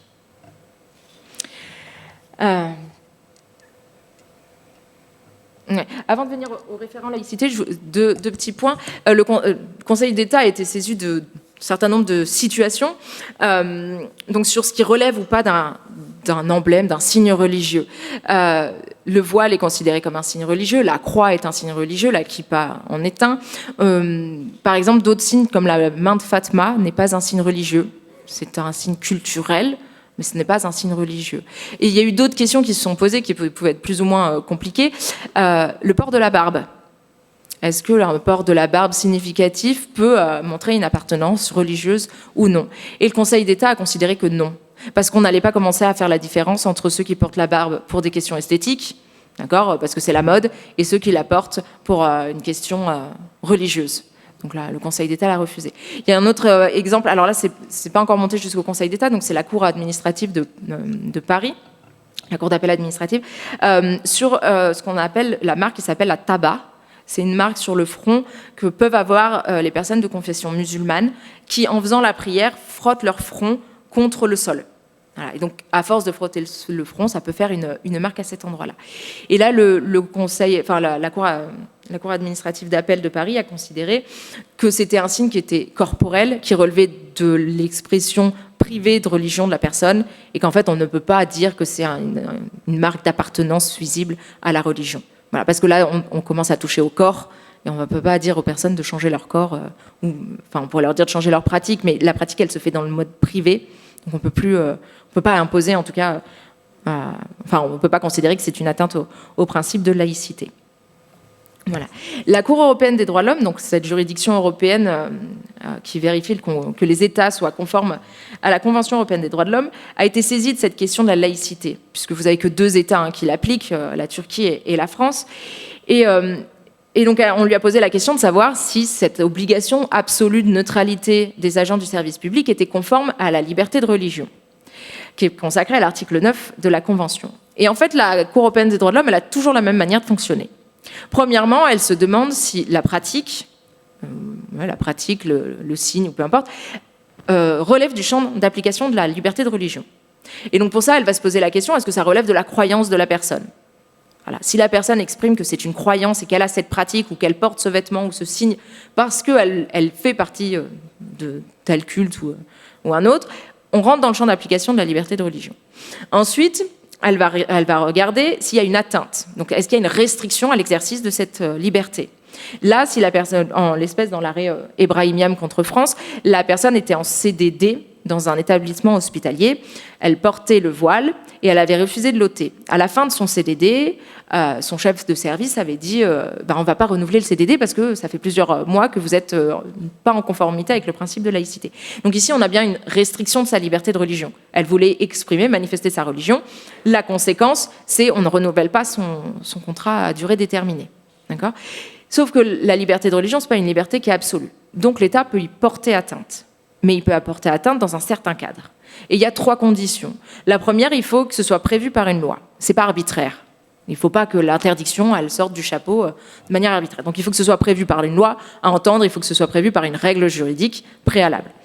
Donc ici, la règle juridique, c'est la loi de 1905, c'est l'article 1er de la Constitution, alors à l'époque c'était 2015, c'est la loi de 1983, qui est aujourd'hui dans le Code général de la fonction publique. Donc on a bien une base textuelle qui permettait à la personne de savoir quel comportement elle avait le droit de faire ou pas. Ensuite, il faut ce que la Cour appelle un but légitime, un motif. On peut pas, par exemple, on peut pas dire on interdit le port du voile parce qu'on veut pas de telle religion, par exemple la religion musulmane en France. C'est pas possible, c'est de la discrimination. Et donc vous avez seulement 2 motifs qui peuvent justifier une restriction à une liberté. Motif d'ordre public, imaginez une atteinte à la sécurité, une atteinte à la santé publique. D'accord ? Ça, c'est des motifs pour restreindre une liberté de religion ou une autre. Autre motif, c'est la protection des droits et libertés d'autrui. La liberté, elle s'arrête là où commence celle des autres. Donc, exprimer ma liberté ne doit pas empiéter sur la liberté des autres. Voilà. Je vous donne un exemple en matière de religion. Le prosélytisme, le fait de vouloir convaincre ses prochains d'adhérer à sa religion, c'est une possibilité, c'est un droit. Par contre, le prosélytisme violent, c'est-à-dire imposer à l'autre d'adhérer à sa religion, là, on arrive sur l'atteinte aux droits et libertés d'autrui. D'accord ? Il n'y a plus cette idée de consentement. Donc, c'est la limite de cette liberté qui est le prosélytisme. Okay ? Donc voilà, soit c'est l'ordre public, soit c'est les droits et libertés d'autrui. La laïcité, la question s'est posée, est-ce qu'on est sur de l'ordre public? C'est pas pour des motifs de sécurité qu'on impose la laïcité, c'est pas pour des motifs de santé publique, c'est pas pour des motifs de morale, non, c'est pour des motifs d'égalité et de liberté des usagers du service public. Donc la Cour européenne des droits de l'homme, elle a considéré que la laïcité, elle avait pour objectif la protection des droits et libertés d'autrui et plus particulièrement des usagers. Voilà, donc son autre étape de raisonnement. Et enfin, dernier point, elle regarde toujours si c'est proportionné. Oui, on peut, pour un motif légitime, restreindre une liberté, mais il ne faut pas que ce soit disproportionné. Et là, en l'espèce, donc ça dépendra toujours des cas d'espèce, la proportionnalité. Hein, on ne peut pas dire un principe général, on va juste dire il faut que ce soit proportionné. Et là, en l'espèce, la personne, elle n'a pas été licenciée, on n'a pas renouvelé son CDD. Donc on est quand même sur une proportionnalité. La personne, on lui a dit à plusieurs reprises, pendant un certain temps, qu'elle n'était pas en conformité avec les dispositions législatives et le principe de laïcité. Elle n'a pas voulu s'y soumettre. Son CDD n'est pas renouvelé. Ce ne serait pas la même chose si un jour la personne arrive avec un signe religieux et que dans la foulée, dans la journée, elle est licenciée. Là, la disproportionnalité, elle est quand même, elle peut être manifeste. Donc voilà toujours le raisonnement qu'il faut avoir en fait en matière d'agent public. Est-ce que la personne porte un signe religieux ou est-ce qu'elle a une pratique qui démontre son appartenance à une religion? Et ensuite, si on veut sanctionner ou pas, est-ce que c'est proportionné? Voilà. Pour vous aider, c'est en cas de problème en matière d'exercice de la liberté de religion, dans toutes les institutions, donc dans chaque établissement public, chaque administration, la loi impose la désignation d'un référent laïcité. Et donc chez vous, c'est Laure Drevet qui s'en charge, et donc que vous pouvez lui poser les questions que vous souhaitez en matière de laïcité. Ce référent laïcité, il a 3 principales missions. C'est celle de conseiller les chefs de service, mais aussi les agents. Voilà. Le texte ne le prévoit pas, mais en soi, un usager qui aurait des questions, il n'y a pas d'opposition non plus, même si ce n'est pas dans la charge en tant que telle du référent laïcité. Si c'est l'usager qui vient, autant lui répondre, ça permet d'apaiser les choses. Deuxième mission, c'est de sensibiliser les agents au principe de laïcité. Donc ça veut dire que le référent ne doit pas seulement attendre qu'on lui pose les questions, il peut aller de l'avant. Voilà, en organisant des conférences notamment. Et enfin, il organise une journée de formation de la laïcité, normalement autour du 9 décembre, puisque le 9 décembre, c'est le jour d'entrée en vigueur de la loi de 1905. Et donc, c'est ce qu'on appelle aujourd'hui la journée nationale de la laïcité. Voilà pour l'agent. Pour les salariés de droit privé, on est sur un autre principe quand il n'y a pas de mission de service public. Donc quand vous avez des prestataires qui viennent, s'ils ne sont pas en charge d'une mission de service public, on ne peut plus leur imposer le principe de neutralité. Voilà, c'est ce que la Cour de cassation a rappelé dans un arrêt qui s'appelle Babylou et qui était au sujet d'une crèche où une femme était venue, au départ elle ne portait pas de voile et ensuite elle était revenue au travail après un congé maternité et elle portait le voile. Et elle s'était fait licencier. Et le motif de licenciement qui avait été retenu, c'était atteinte au principe de laïcité. Et la Cour de cassation a dit non, la laïcité, elle ne s'applique qu'aux missions de service public. À partir du moment où vous avez une entreprise privée qui n'a pas en charge une mission de service public, on n'impose pas, on ne peut pas faire appliquer le principe de neutralité. Par contre, et c'est là où le droit a évolué, c'est que désormais, on reconnaît que les entreprises privées peuvent prendre dans leur règlement intérieur une clause, en tout cas un article, imposant une neutralité des salariés. Voilà. La neutralité, elle devra toujours être générale, c'est-à-dire religieuse, philosophique et politique. On ne peut pas imposer seulement une neutralité religieuse, par exemple, ou une neutralité politique. En gros, c'est on est neutre sur tout ou sur rien. Voilà. Et évidemment, on ne peut pas cibler une religion plutôt qu'une autre. Voilà. Mais ça vaut pour neutralité philosophique, politique et religieuse. Et également, il faut que ce soit justifié. Imposer un principe de neutralité pour imposer un principe de neutralité, ça ne marche pas. Il y a des motifs de sécurité publique, par exemple, qui peut imposer, alors pas forcément de neutralité, mais de ne pas porter certains vêtements. Et maintenant, le droit, et notamment le Code du travail, prévoit que ce principe de neutralité, il peut être pour l'image de l'entreprise. Voilà, l'entreprise veut montrer une image neutre, donc qu'elle n'affiche pas ni les opinions politiques, philosophiques ou religieuses de ses employés. Et c'est là où on est sur la différence avec le service public, c'est que dans le service public, cette neutralité, elle est absolue. Pour les salariés de droit privé, elle ne peut pas être absolue. Elle ne peut être que relative. Et donc là, on ne peut pas imposer un principe de neutralité à quelqu'un qui ne serait pas en contact avec des clients. Puisque c'est pour l'image de l'entreprise, si la personne n'est pas en contact avec les clients, il n'y a pas d'atteinte à l'image de l'entreprise. Et ça va même encore plus loin. Et ça, c'est le droit de l'Union européenne qui l'impose. Imaginez un salarié donc, qui est agent d'accueil, il est en contact avec les clients. S'il souhaite porter un signe ou un vêtement religieux et que c'est interdit dans le règlement intérieur, alors, et qu'il est déjà employé, avec le règlement intérieur, il est intervenu après, l'entreprise doit, s'il y a un autre poste similaire qui existe, il doit l'affecter à ce poste-là. D'accord ? Donc les obligations entre le service public et l'entreprise privée, elles ne sont pas du tout les mêmes. Parce que l'entreprise privée, elle ne représente qu'elle, alors que l'État représente la société. D'accord ? Donc on ne peut pas imposer les mêmes choses dans un secteur comme dans un autre. Et donc dans l'entreprise privée, le principe qui s'impose, qui prévaut, c'est la liberté de religion. Et donc même, parce que c'est pareil pour la laïcité, mais même pour le salarié. Alors que dans le service public, c'est la liberté de religion de l'usager et la neutralité de l'agent. Voilà. Est-ce que ça va ? Ouais. Je vous propose donc de s'intéresser à cette liberté de religion et donc principalement de parler des usagers. La liberté de religion en tant que telle, le terme, on le retrouve très peu dans les textes. On a surtout liberté d'opinion, liberté de croyance. Et dans les textes français, on vous rajoute la liberté d'opinion, virgule, même religieuse. Voilà, pour dire qu'on l'inclut quand même dedans au cas où on aurait un doute. Donc vous avez l'article 10 de la Déclaration des droits de l'homme et du citoyen, qui est toujours applicable aujourd'hui. Le texte date de 1789, mais aujourd'hui on l'applique encore. Le préambule de la Constitution de 1946, lui aussi, il est encore applicable aujourd'hui. Il fait partie de notre Constitution. Vous avez également le préambule de la Constitution de 1958, et principalement celui qu'on utilise le plus, parce qu'en fait, c'est la jurisprudence de la Cour européenne des droits de l'homme qui nous donne le raisonnement, celui que je vous ai donné tout à l'heure. C'est l'article 9 de la Convention. Et c'est ce raisonnement-là que les juridictions françaises appliquent et que donc vous, en tant qu'institution, vous pouvez appliquer aussi directement. La liberté de religion, elle implique 3 choses. Le fait d'adhérer ou de ne pas adhérer à une religion. C'est la liberté d'opinion. Celle-ci, elle est absolue. On ne peut pas vous interdire d'adhérer à une religion et on ne peut pas vous interdire ou vous sanctionner parce que vous n'adhérez pas à une religion ou parce que vous changez de religion. Ça, c'est un absolu. Vous adhérez à une religion, vous changez de religion, enfin, vous n'en avez pas. Voilà, ça, il n'y a absolument pas de limite sur cette liberté-là. Ensuite, on a donc la liberté de manifester sa religion, seule ou en public, en privé, par l'enseignement ou par le culte.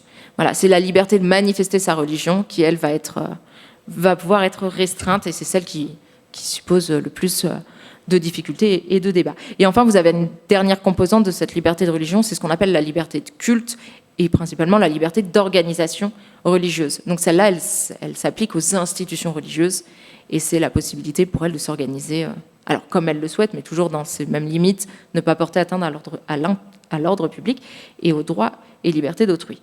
Mais ce n'est pas ce qui nous intéresse aujourd'hui. Nous, ce qui nous intéresse, c'est cette idée de manifester sa religion. Ce qui suppose de définir ce qu'est une croyance. Et là, c'est compliqué pour l'État. Surtout pour l'État français qui veut être neutre. Parce que si l'État vous dit ce qu'est une croyance, il vous dit ce qui n'est pas une croyance. Et donc, c'est à lui d'être juge de ce qui relève d'un culte ou pas d'un culte. Enfin, vous voyez, de ce qui relève de la religion ou pas. Et le problème, c'est que s'il fait ça, il va pouvoir offusquer certains croyants, soit parce qu'il va leur refuser le caractère religieux de ce qui est pour eux religieux, ou au contraire, en disant que quelque chose est religieux, alors que pour la personne, ça ne l'est pas. Voilà. Dernièrement, ce qui a suscité ces questions autour de ça, c'est l'abaya. L'abaya et le kami pour les élèves à l'école. Parce que pour les institutions religieuses, pour les institutions musulmanes, ce n'est pas un habit religieux. Ce n'est pas un habit qui est commandé par le Coran, ce n'est pas un habit qui va montrer l'appartenance à une religion. Donc ici, on est sur une problématique. C'est pas un signe religieux, c'est pas un voile, c'est pas une kippa, c'est pas une croix. Mais le Conseil d'État, il l'a bien pris en compte et il dit que c'est pas interdit parce que c'est un signe religieux.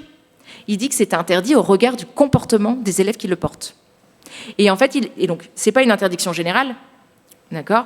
Et c'est là où la pratique, elle risque d'être un peu conflictuelle et pas forcément en accord avec ni la circulaire du ministre de l'Éducation nationale, ni avec la jurisprudence du Conseil d'État.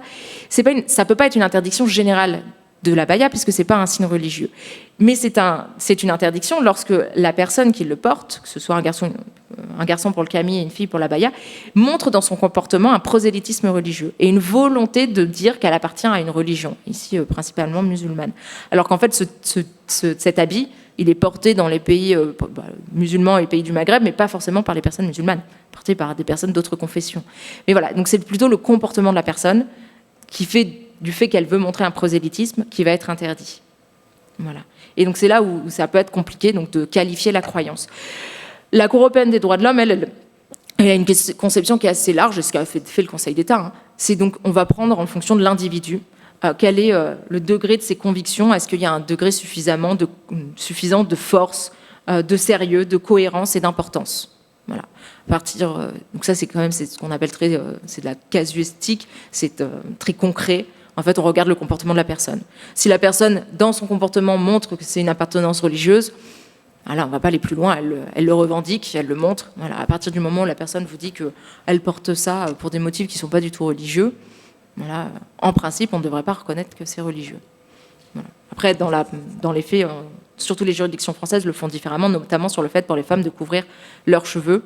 En général, on ne va pas les rechercher si c'est pour des raisons esthétiques ou non. Par principe, on l'interdit.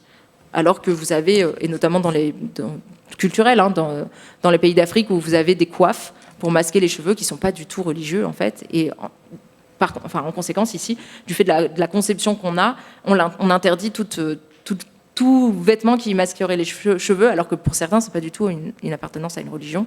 C'est un vêtement esthétique. Voilà. Mais bon, ça... c'est la pratique aussi qui fait qu'on l'a plus ou moins étendu. Donc, ce que je vous disais tout à l'heure, les limites de la liberté de religion, c'est l'ordre public, sécurité publique, santé publique, voilà, la sûreté de l'État, la moralité publique également intègre cette idée d'ordre public, et ensuite les droits et libertés d'autrui. Donc vous pouvez exercer votre liberté de religion, elle ne doit pas empêcher les autres d'exercer la leur. Voilà. Ça, c'est les principes. Pour les usagers du service public, c'est l'inverse que pour les agents. Le principe, c'est l'exercice de la liberté de religion. Voilà. La laïcité, elle est au service de la liberté et de l'égalité des usagers. Donc, puisque l'État se montre neutre pour ne pas offenser les usagers du service public, l'idée, c'est que l'État, il est neutre pour ne pas être partisan, ne pas montrer de préférence. Et donc que les usagers, lorsqu'ils vont dans le service public, ils ne se disent pas « je suis de telle religion, je vais être favorisé » ou « je suis de telle religion, je vais être défavorisé ». Voilà, en supprimant toute manifestation de religion ou d'appartenance religieuse de l'État et de ceux qui l'incarnent. Voilà, c'est pour cette idée de dire que les individus vont se sentir égaux devant le service public. Donc, puisqu'ils sont égaux, ils peuvent exprimer leur liberté de religion. Ils n'ont pas à craindre d'exprimer leur liberté de religion puisque l'État, il est indifférent à cette expression-là. Donc, le principe pour l'usager, c'est l'exercice de sa liberté. L'exception, puisque je vous l'ai déjà dit que ce n'était pas un droit absolu, c'est l'exception qu'on a retrouvée juste avant, l'ordre public, les droits et libertés d'autrui. Voilà, tout ça dans un caractère proportionné. Donc, je vous donne des exemples maintenant. L'école. Puisque l'école, on interdit les signes ostensibles. L'école, c'est une exception au principe de laïcité. Voilà. Le législateur, il pose un principe, il peut poser des exceptions. Voilà, on le fait dans tout, hein, toute règle a ses exceptions. Voilà, le législateur a choisi que pour les élèves, il y aurait une exception. Oui.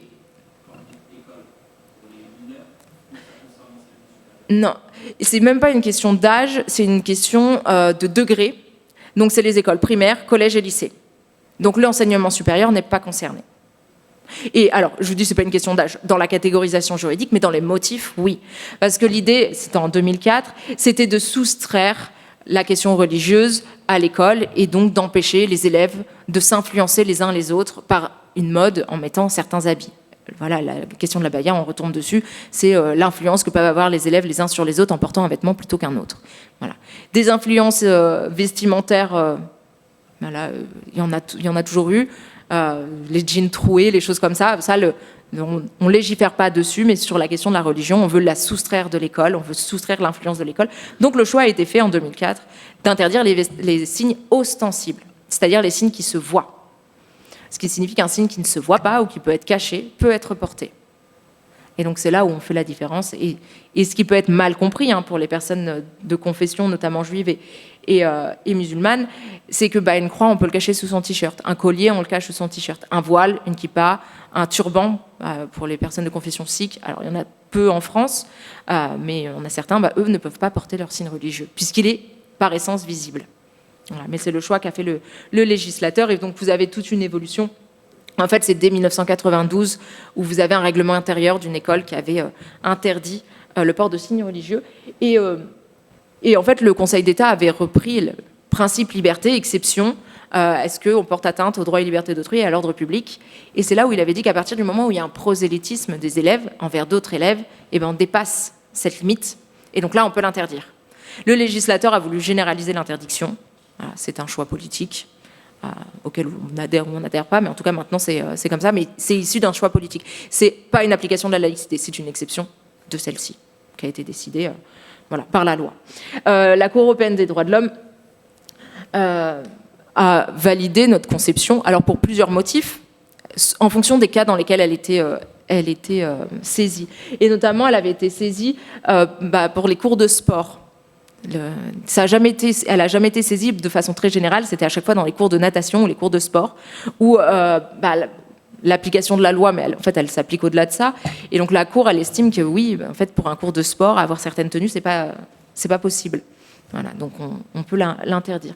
Je vous donne juste un autre exemple, c'est celui d'un arrêt de 2005 contre la Turquie sur l'université. Parce que donc, la Turquie est un État laïque également, donc, qui avait imposé la neutralité de l'État et donc la liberté de religion des usagers. Et donc vous avez une loi de 2005 qui interdit le port du voile à l'université. Et la Cour européenne des droits de l'homme, elle estime que là, le législateur pouvait l'interdire. C'était le même processus qu'en France, c'est-à-dire que vous avez donc la Constitution qui pose le principe de laïcité, et dans une loi, une exception, à l'université, plus de port de signes religieux. Et en fait, la Cour européenne des droits de l'homme, c'est le même état d'esprit que pour la loi de 2004, c'est au regard du contexte qui se passe dans l'État, et là en Turquie, avec une influence ici c'était la religion musulmane, et une influence à l'université, et une forme de prosélytisme, alors violent, pas physique, mais en tout cas de pression sociale qui était faite à l'égard des femmes. La Cour européenne des droits de l'homme a dit qu'au regard du contexte et de cette volonté de protéger la laïcité, l'État pouvait interdire le port de signes religieux, même à l'université. Voilà. Il n'y a pas longtemps, c'est Bruno Retailleau qui parlait qui disait qu'il fallait interdire le port de signes religieux à l'université. Au regard du contexte français, il n'y a pas de raison de l'interdire. Ce sont des personnes qui sont adultes et on n'a pas de cas de prosélytisme ou d'influence ou de pression de personnes de confession musulmane sur les autres étudiants. Donc il n'y a pas de justificatif, de motif pour interdire le port de signes religieux à l'université, qui d'ailleurs ne pourrait pas partir que sur le voile, c'est tout ou rien. Oui. Un stagiaire, chez nous, il est considéré comme un usager du service public ou il est considéré comme... Parce que finalement, est-ce qu'on le considère comme un usager, donc il est sous ces fonctionnements que vous venez de décrire, ou est-ce que parce qu'il a une gratification, il a une mission Oui. C'est une bonne question. J'ai juste une autre page avant et après on y passe. Oui, je sais, parce que c'est le genre de problématique qui se pose dans l'enseignement supérieur, où il y a des stagiaires, et aussi pour ceux qui font des doctorats, des choses comme ça. Donc oui, évidemment, la question se pose, et là aussi on est sur un jeu d'équilibriste, vous allez voir. Je voulais juste vous parler, mais même si c'est pas ce qui vous implique le plus, sur les accompagnateurs scolaires. Et justement, en fait, je vous en parle parce qu'on est dans ces catégories d'entre-deux, comme les stagiaires. Et les accompagnateurs scolaires, ce sont pas c'est pas des agents du service public. Ils prêtent main forte au service public. C'est une action qui est volontaire. Et donc, ils sont pas agents du service public, mais ils sont pas usagers non plus. C'est les élèves qui sont usagers, pas les parents. Donc, ils sont dans un entre-deux.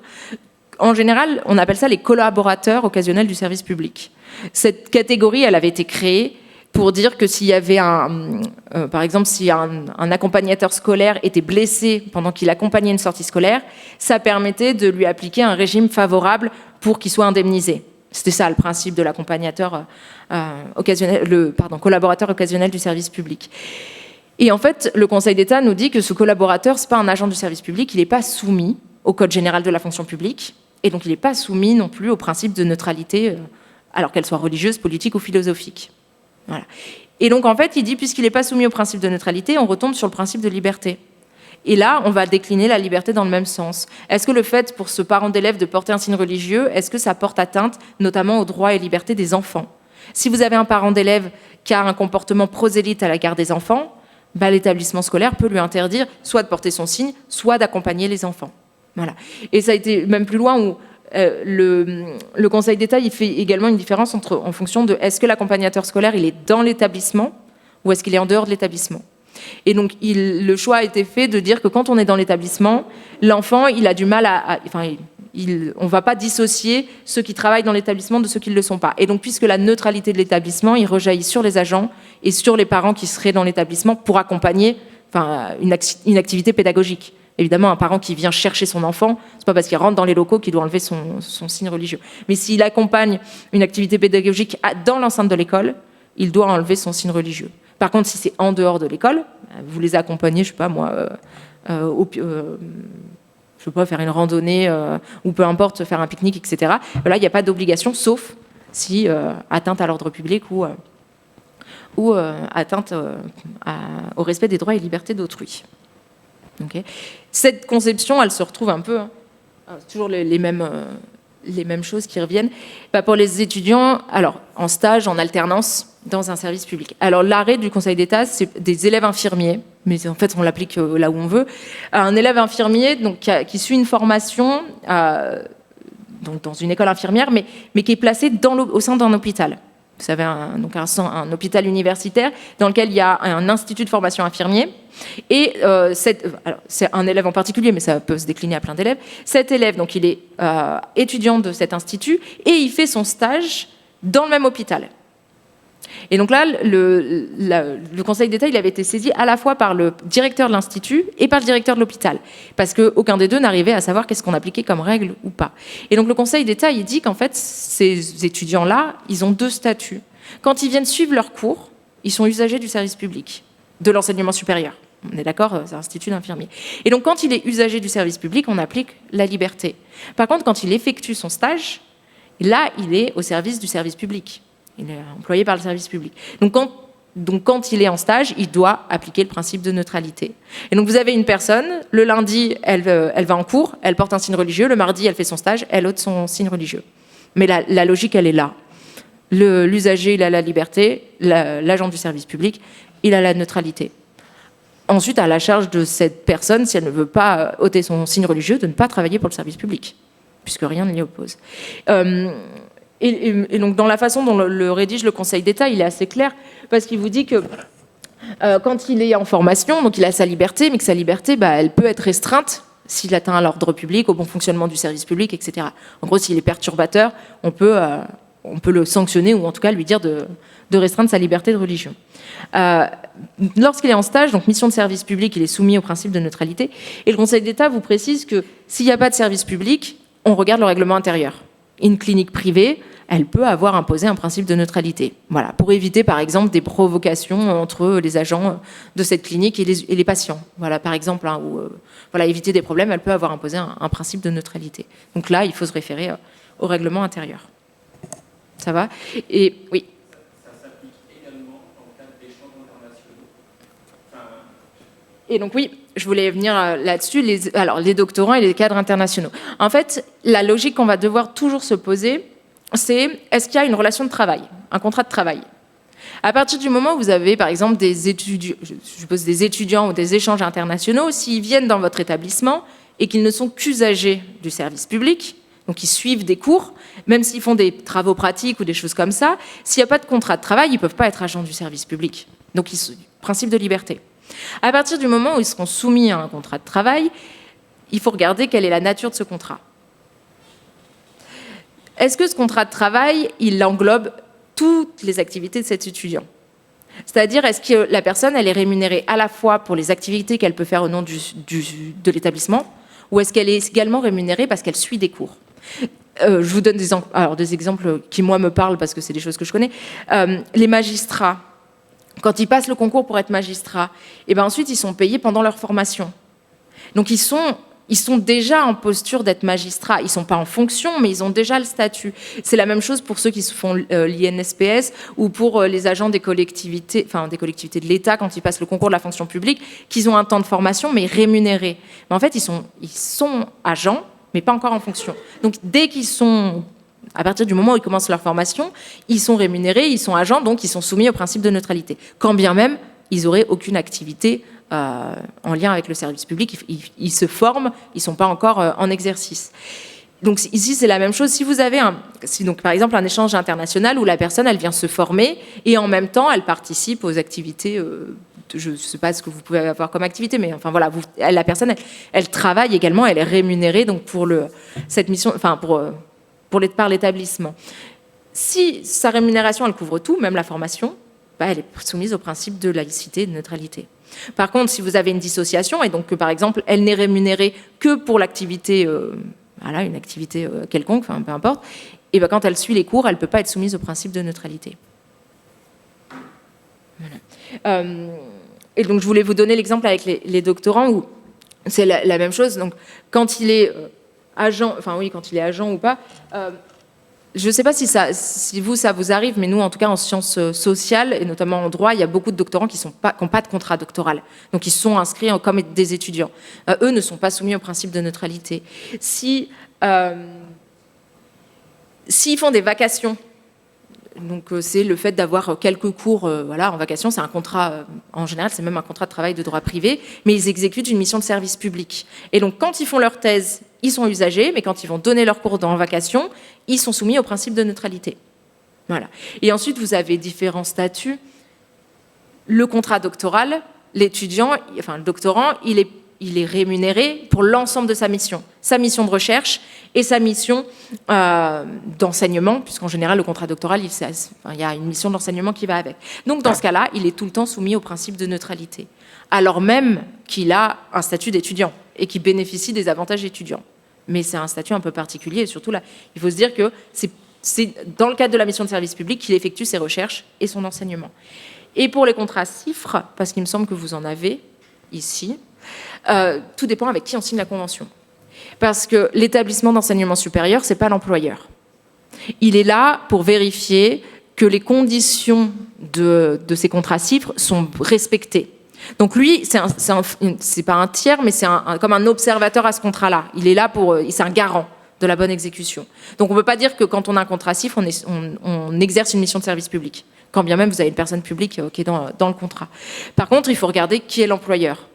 Si c'est une personne publique, ou si c'est une personne privée en charge d'un service public, la personne sera soumise au principe de neutralité de façon générale, parce que le contrat CIFRE, il a pour vocation à encadrer, rémunérer la recherche et le travail qu'on fait pour l'entreprise. Donc voilà, donc il faut faire cette distinction à chaque fois.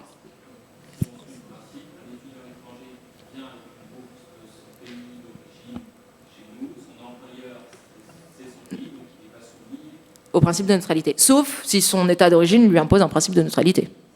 Ça, mais tout à fait. Donc si c'est une bourse de son état, mais même si c'est une bourse de l'État français, la bourse, c'est pas un contrat de travail, c'est une forme de subvention. Donc parce que ça arrive, l'État français, il octroie des bourses aux étudiants étrangers pour qu'ils viennent en France, mais ils agissent pas, ils exercent pas une mission de service public. Donc ils sont pas soumis au principe de neutralité.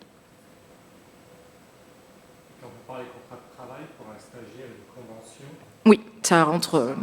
Oui. Les conventions de stage rentrent dedans, puisque avec une convention de stage, on exerce une mission de service public si on est dans le cadre du service public, évidemment. Oui.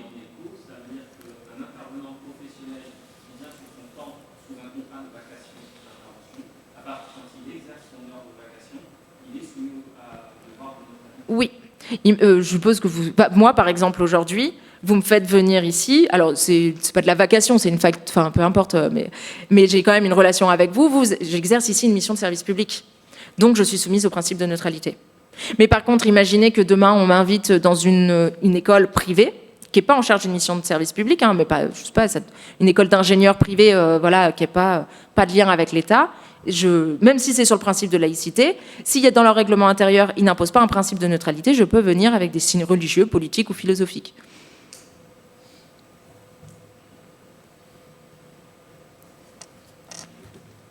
Est-ce qu'on peut savoir si les personnes en visio posent des questions ou est-ce que il faut que ce soit moi qui regarde? Ok. D'accord, ça marche. Sinon, alors, moi, une autre chose que je peux vous ajouter, c'est en y réfléchissant l'année dernière, quand j'étais venue, il y avait quelqu'un qui avait posé la question, notamment de savoir si les étudiants peuvent demander une salle de prière. Ce qu'il faut savoir sur ça, sur donc l'exercice du culte par les étudiants, donc le principe c'est la liberté. Rien n'interdit à un étudiant dans les locaux d'effectuer des pratiques religieuses, dès lors qu'il ne porte pas atteinte à l'ordre public et au respect des droits et libertés d'autrui. Et donc en fait, l'établissement, la neutralité de l'établissement et l'absence de ce qu'on appelle les accommodements raisonnables, c'est-à-dire qu'il n'y a pas d'obligation à la charge de l'État de permettre à des minorités d'avoir des droits pour établir un certain équilibre avec ceux qui ne font pas partie de cette minorité. Et donc, par exemple, l'établissement n'a aucune obligation de fournir une salle de prière. Mais si l'établissement décide qu'il y ait un local qui soit à tout usage, voilà, politique, philosophique, religieux, rien ne l'interdit non plus. D'accord ? Donc il n'y a pas ni d'obligation ni d'interdiction. Et donc un étudiant qui utiliserait une salle pour faire une prière, sauf s'il perturbe le bon fonctionnement de l'établissement, s'il porte atteinte aux droits et libertés d'autrui, en soi, il ne peut pas être sanctionné. D'accord ? Voilà. Après, puisqu'ici vous avez des résidences étudiantes, si vous avez un étudiant qui a une chambre étudiante ici, ça peut être un élément à lui dire qu'il a, il a sa chambre, il a son espace personnel, et donc il est censé aller dans son espace personnel. Oui.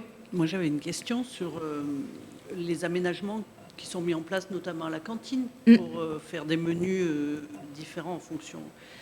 Est-ce que ça fait partie justement de ce que vous appeliez la neutralité positive. Et ben là, c'est la même chose que pour la salle. Il n'y a pas d'obligation ni d'interdiction. En fait, l'établissement fait comme il veut. C'est-à-dire que si l'établissement il veut proposer ce qu'on appelle des menus de substitution, soit parce que quand il y a du porc, il veut proposer autre chose, ou quand il y a de la viande, il veut proposer autre chose. Parce que maintenant, le débat, il est aussi là-dessus, de dire que les gens qui ne veulent pas manger de viande ou d'aliments qui viennent d'animaux, on leur propose un autre repas. Et ben ça, c'est au bon vouloir de l'établissement.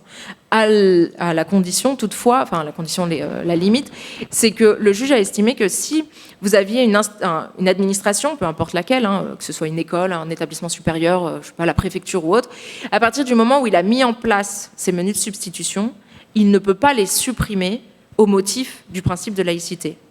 Il ne peut pas les supprimer, en tout cas, il ne peut pas les supprimer donc, ni pour ce principe-là, ni pour un motif politique, en disant, on n'a plus envie de le faire parce qu'on ne veut pas favoriser une religion ou une autre, peu importe. Ce motif-là, il ne vaut pas. Le seul motif qu'il faudrait, c'est celui du bon fonctionnement du service, en disant que, par exemple, ça coûte trop cher, ou il faudrait le prouver également, mais si ça coûte trop cher, si c'est compliqué à mettre en place, on peut y mettre fin. Mais à partir du moment où ça a été mis en place, sauf exigence du bon fonctionnement du service public, on ne peut pas le supprimer. C'est ce qu'il y avait eu... c'est ce qu'avait voulu faire la ville de Lyon pendant le Covid pour les écoles primaires. C'était des repas sans viande pendant l'après-Covid, l'après-confinement. Et même là, le Conseil d'État avait estimé qu'il n'y avait pas de difficulté particulière qui nécessitait qu'il n'y ait pas de viande dans les écoles. Voilà. Ah oui, j'ajoute une dernière chose. Il n'y a que certains établissements qui, eux, ont cette obligation. C'est les établissements fermés. Les prisons, les hôpitaux, dans les internats, il y a cette obligation de menu de substitution. Puisque en principe, ces usagers ne peuvent pas ramener leur nourriture. Même si après, c'est pareil, il y a un jeu d'équilibre où dans les prisons, vous pouvez dire ce qu'on appelle cantiner, c'est-à-dire amener sa nourriture. Mais donc là, c'est pour, par exemple, avoir de la nourriture confessionnelle. Mais sinon, le menu de substitution, en soi, il est de droit, puisqu'ils ne peuvent pas aller manger au restaurant ou rentrer chez eux, quoi. Vous mentionniez la possibilité pour l'établissement de mettre à disposition des usagers un local où ils puissent exercer leur culte. Il est exclusivement à destination des usagers. Un agent n'a pas le droit de s'y rendre, au même titre qu'un agent n'a pas le droit de faire sa prière dans son bureau pendant ses heures de travail. Tout à fait. L'agent du service public, même s'il est en pause, il n'a pas le droit de pratiquer son culte, donc de faire une prière, par exemple, sur son lieu de travail. En effet, parce que tant qu'il est sur son lieu de travail, il est soumis à son employeur, aux exigences de son employeur, et donc il ne peut pas s'adonner à n'importe quelle expression de sa religion. Donc une salle de prière pour les agents, ce n'est pas possible, pas plus qu'il ne peut le faire dans son bureau. Voilà. Les seules exceptions qu'on pourrait avoir, et c'est ce qui arrive, c'est quand vous avez un agent qui ne peut pas rentrer chez lui, jamais. Et donc c'était le cas des militaires. Quand les militaires partent... Voilà, peu importe qu'ils soient en caserne ou ailleurs, mais en tout cas, quand ils ne peuvent pas rentrer chez eux, pendant un certain temps, hein, si c'est 24 heures, ça ne compte pas, mais si c'est un temps prolongé, dans ce cas-là, on doit leur donner la possibilité d'exercer leur culte. On a justement une question dans le chat concernant les salles de prière dans les entreprises privées. Est-ce que c'est une obligation ? Non, je ne pense pas non plus. C'est la même chose, il ne peut pas y avoir... le principe, il sera le même ici. Une personne qui exercerait son culte dans une entreprise, si elle ne perturbe pas l'ordre public ou les droits et libertés d'autrui, l'employeur ne peut pas le sanctionner.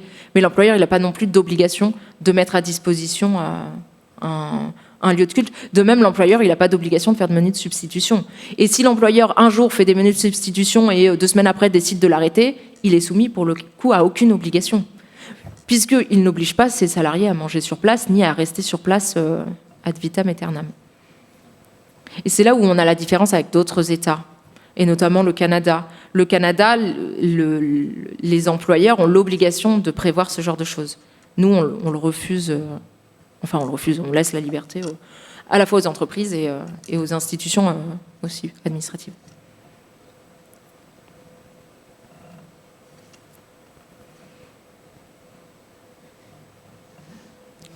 Est-ce que vous avez d'autres questions ?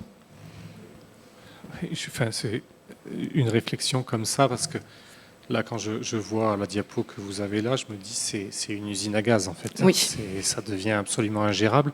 Et dans quelle mesure, en fait, une diapo comme celle-ci n'interfère pas avec le principe d'égalité ? En fait, là où je pense, je ne sais pas si on va parler de la même chose ou pas, vous me direz, là où il y a un risque, c'est de se dire que parce que c'est compliqué, il faudrait faire plus simple et tout interdire. Et ce biais-là, il est dangereux parce que ce n'est pas du tout l'esprit. L'esprit, c'est la liberté, et la liberté de l'usager. Et là où, oui, ça peut être compliqué, c'est quand vous avez une personne qui a plusieurs statuts. En soi, je me dis, c'est pas si compliqué que ça. Il faut que la personne, elle sache à chaque moment si elle représente le service public ou si elle est usagée du service public. Et quand bien même ça pourrait être compliqué, il me semble qu'au contraire, c'est ça qui est garantie d'égalité. Parce que je pense que l'atteinte à l'égalité, elle ne se situe pas tellement ici.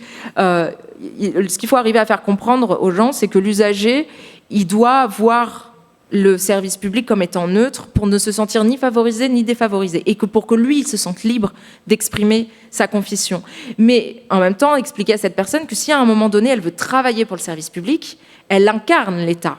Et donc, si elle incarne l'État, c'est à elle d'assurer que les autres se sentent en liberté et à égalité. Et donc, que c'est à elle de masquer sa religion, en tout cas la manifestation de sa religion. Donc oui, ça implique un jeu d'équilibriste, mais au regard de notre conception de l'égalité, elle me paraît nécessaire. Ou alors, en fait, parce que sinon, les choix qui nous restent, c'est soit on interdit complètement, soit on autorise complètement. Si on interdit complètement, on n'est pas du tout dans l'esprit de la liberté. Et donc ça veut dire qu'on vient empêter sur la liberté des usagers parce qu'on préfère quelque chose de plus simple et de plus lisse. Mais alors du coup, le caractère libéral, il est perdu. Ou alors on autorise tous les signes. Mais là, dans ce cas-là, on perd notre conception de l'égalité, qui est que l'État doit être neutre pour que les individus se sentent égaux et libres. Ce qui en soi est quelque chose qui est envisageable. C'est ce que font les autres États. Dans les autres États, vous allez, peu importe, il y a la Belgique qui commence à imposer de plus en plus la neutralité comme nous, mais vous allez en Angleterre, en Allemagne, aux États-Unis, les agents du service public, ils portent des signes religieux. Vous allez aux États-Unis, vous allez voir des policiers avec un turban. Voilà, et c'est pas une problématique pour eux. Mais parce qu'ils n'ont pas, je pense qu'ils n'ont pas le même rapport à la religion que nous, la France et l'État français. Nous, on s'est construit en opposition à la religion. La République, elle est née de ça. Et donc c'est quelque chose qui est très étonnant. Et en fait, ce qu'on entend les discours aujourd'hui, notamment sur la religion musulmane qui est visible, et en fait, on retombe sur les mêmes choses, les mêmes débats qu'on avait avec la religion catholique, à la différence près que la religion catholique, on se battait contre une institution Ici, c'est pas l'institution musulmane, c'est pas contre une institution qu'on se bat. Et c'est là où c'est peut-être problématique. C'est que donc du coup, on va, comment vous dire, si l'État se bat contre une institution et le pouvoir d'influence qu'a une institution, ça peut paraître légitime, ça peut être vu comme un concurrent qui veut prendre le pouvoir. Là, pour la confession musulmane, c'est pas le cas. Et donc que l'État veuille se battre contre des croyances et des individus qui sont croyants, mais qui n'aspirent pas à prendre le pouvoir en France, la légitimité du combat de l'État, il est quand même moindre. Et il porte atteinte à la liberté, du coup.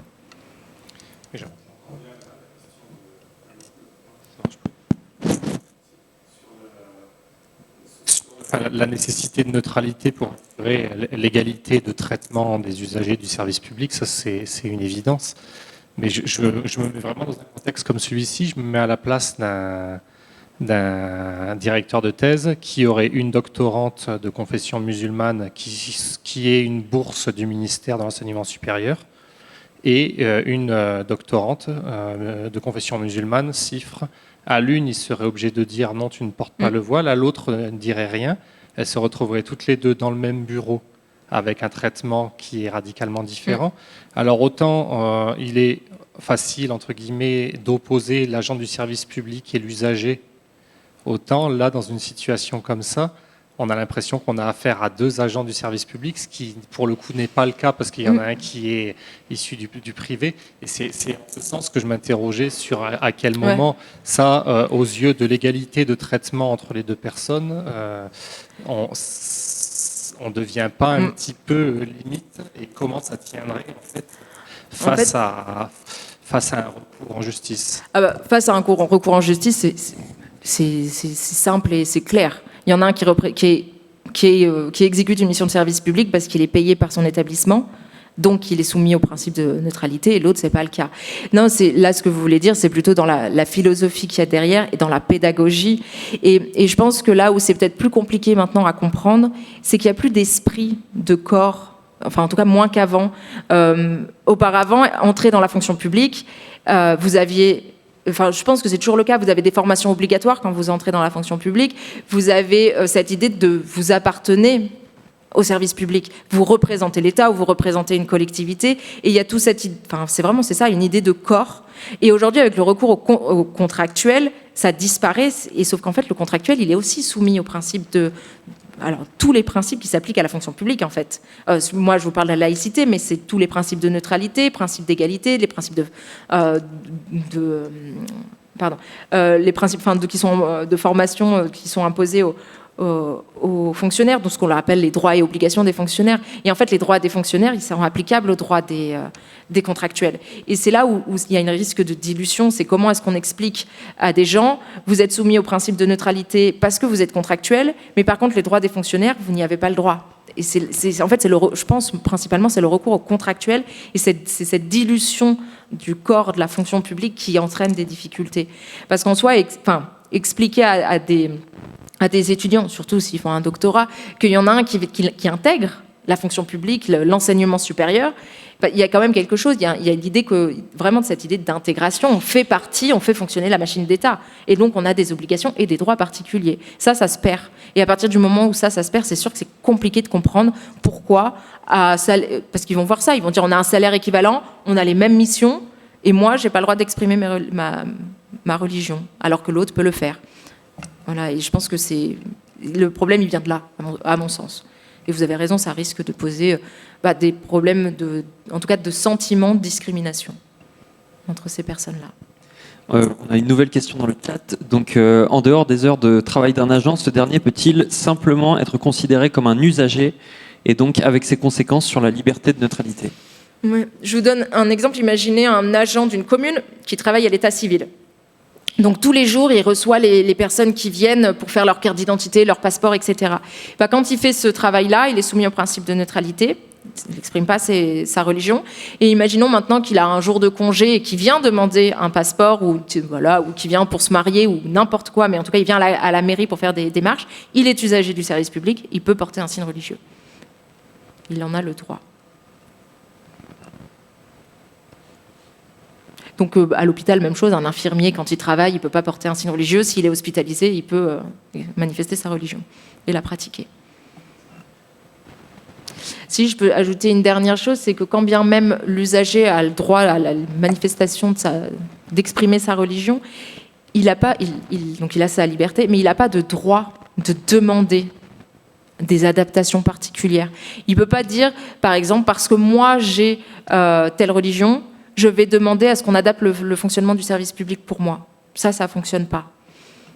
Il peut demander à changer de cours, par exemple. Mais ça, c'est une tolérance de l'établissement. Imaginez quelqu'un qui vient vous voir et qui dise « J'ai cours, je ne sais pas, moi, le jeudi après-midi, mais je ne veux pas parce que je voudrais pratiquer ma religion ce jour-là. » L'établissement, il n'a pas l'obligation de répondre à sa demande. Par contre, le bon sens fait que si c'est possible, eh bien autant le faire. Parce que si l'étudiant il venait en vous disant « Je travaille ce jour-là » ou « J'ai sport ce jour-là », vous pourriez l'accepter si ça ne perturbe pas le bon déroulement du service public.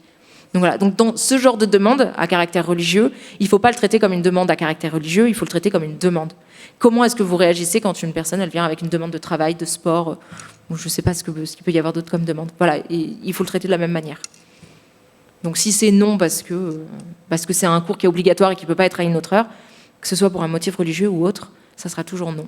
Voilà. Mais il ne faut pas traiter la question religieuse d'une autre manière que les autres. Voilà, il faut les traiter de la même façon, toutes. Et je vous remercie, moi. C'est intéressant.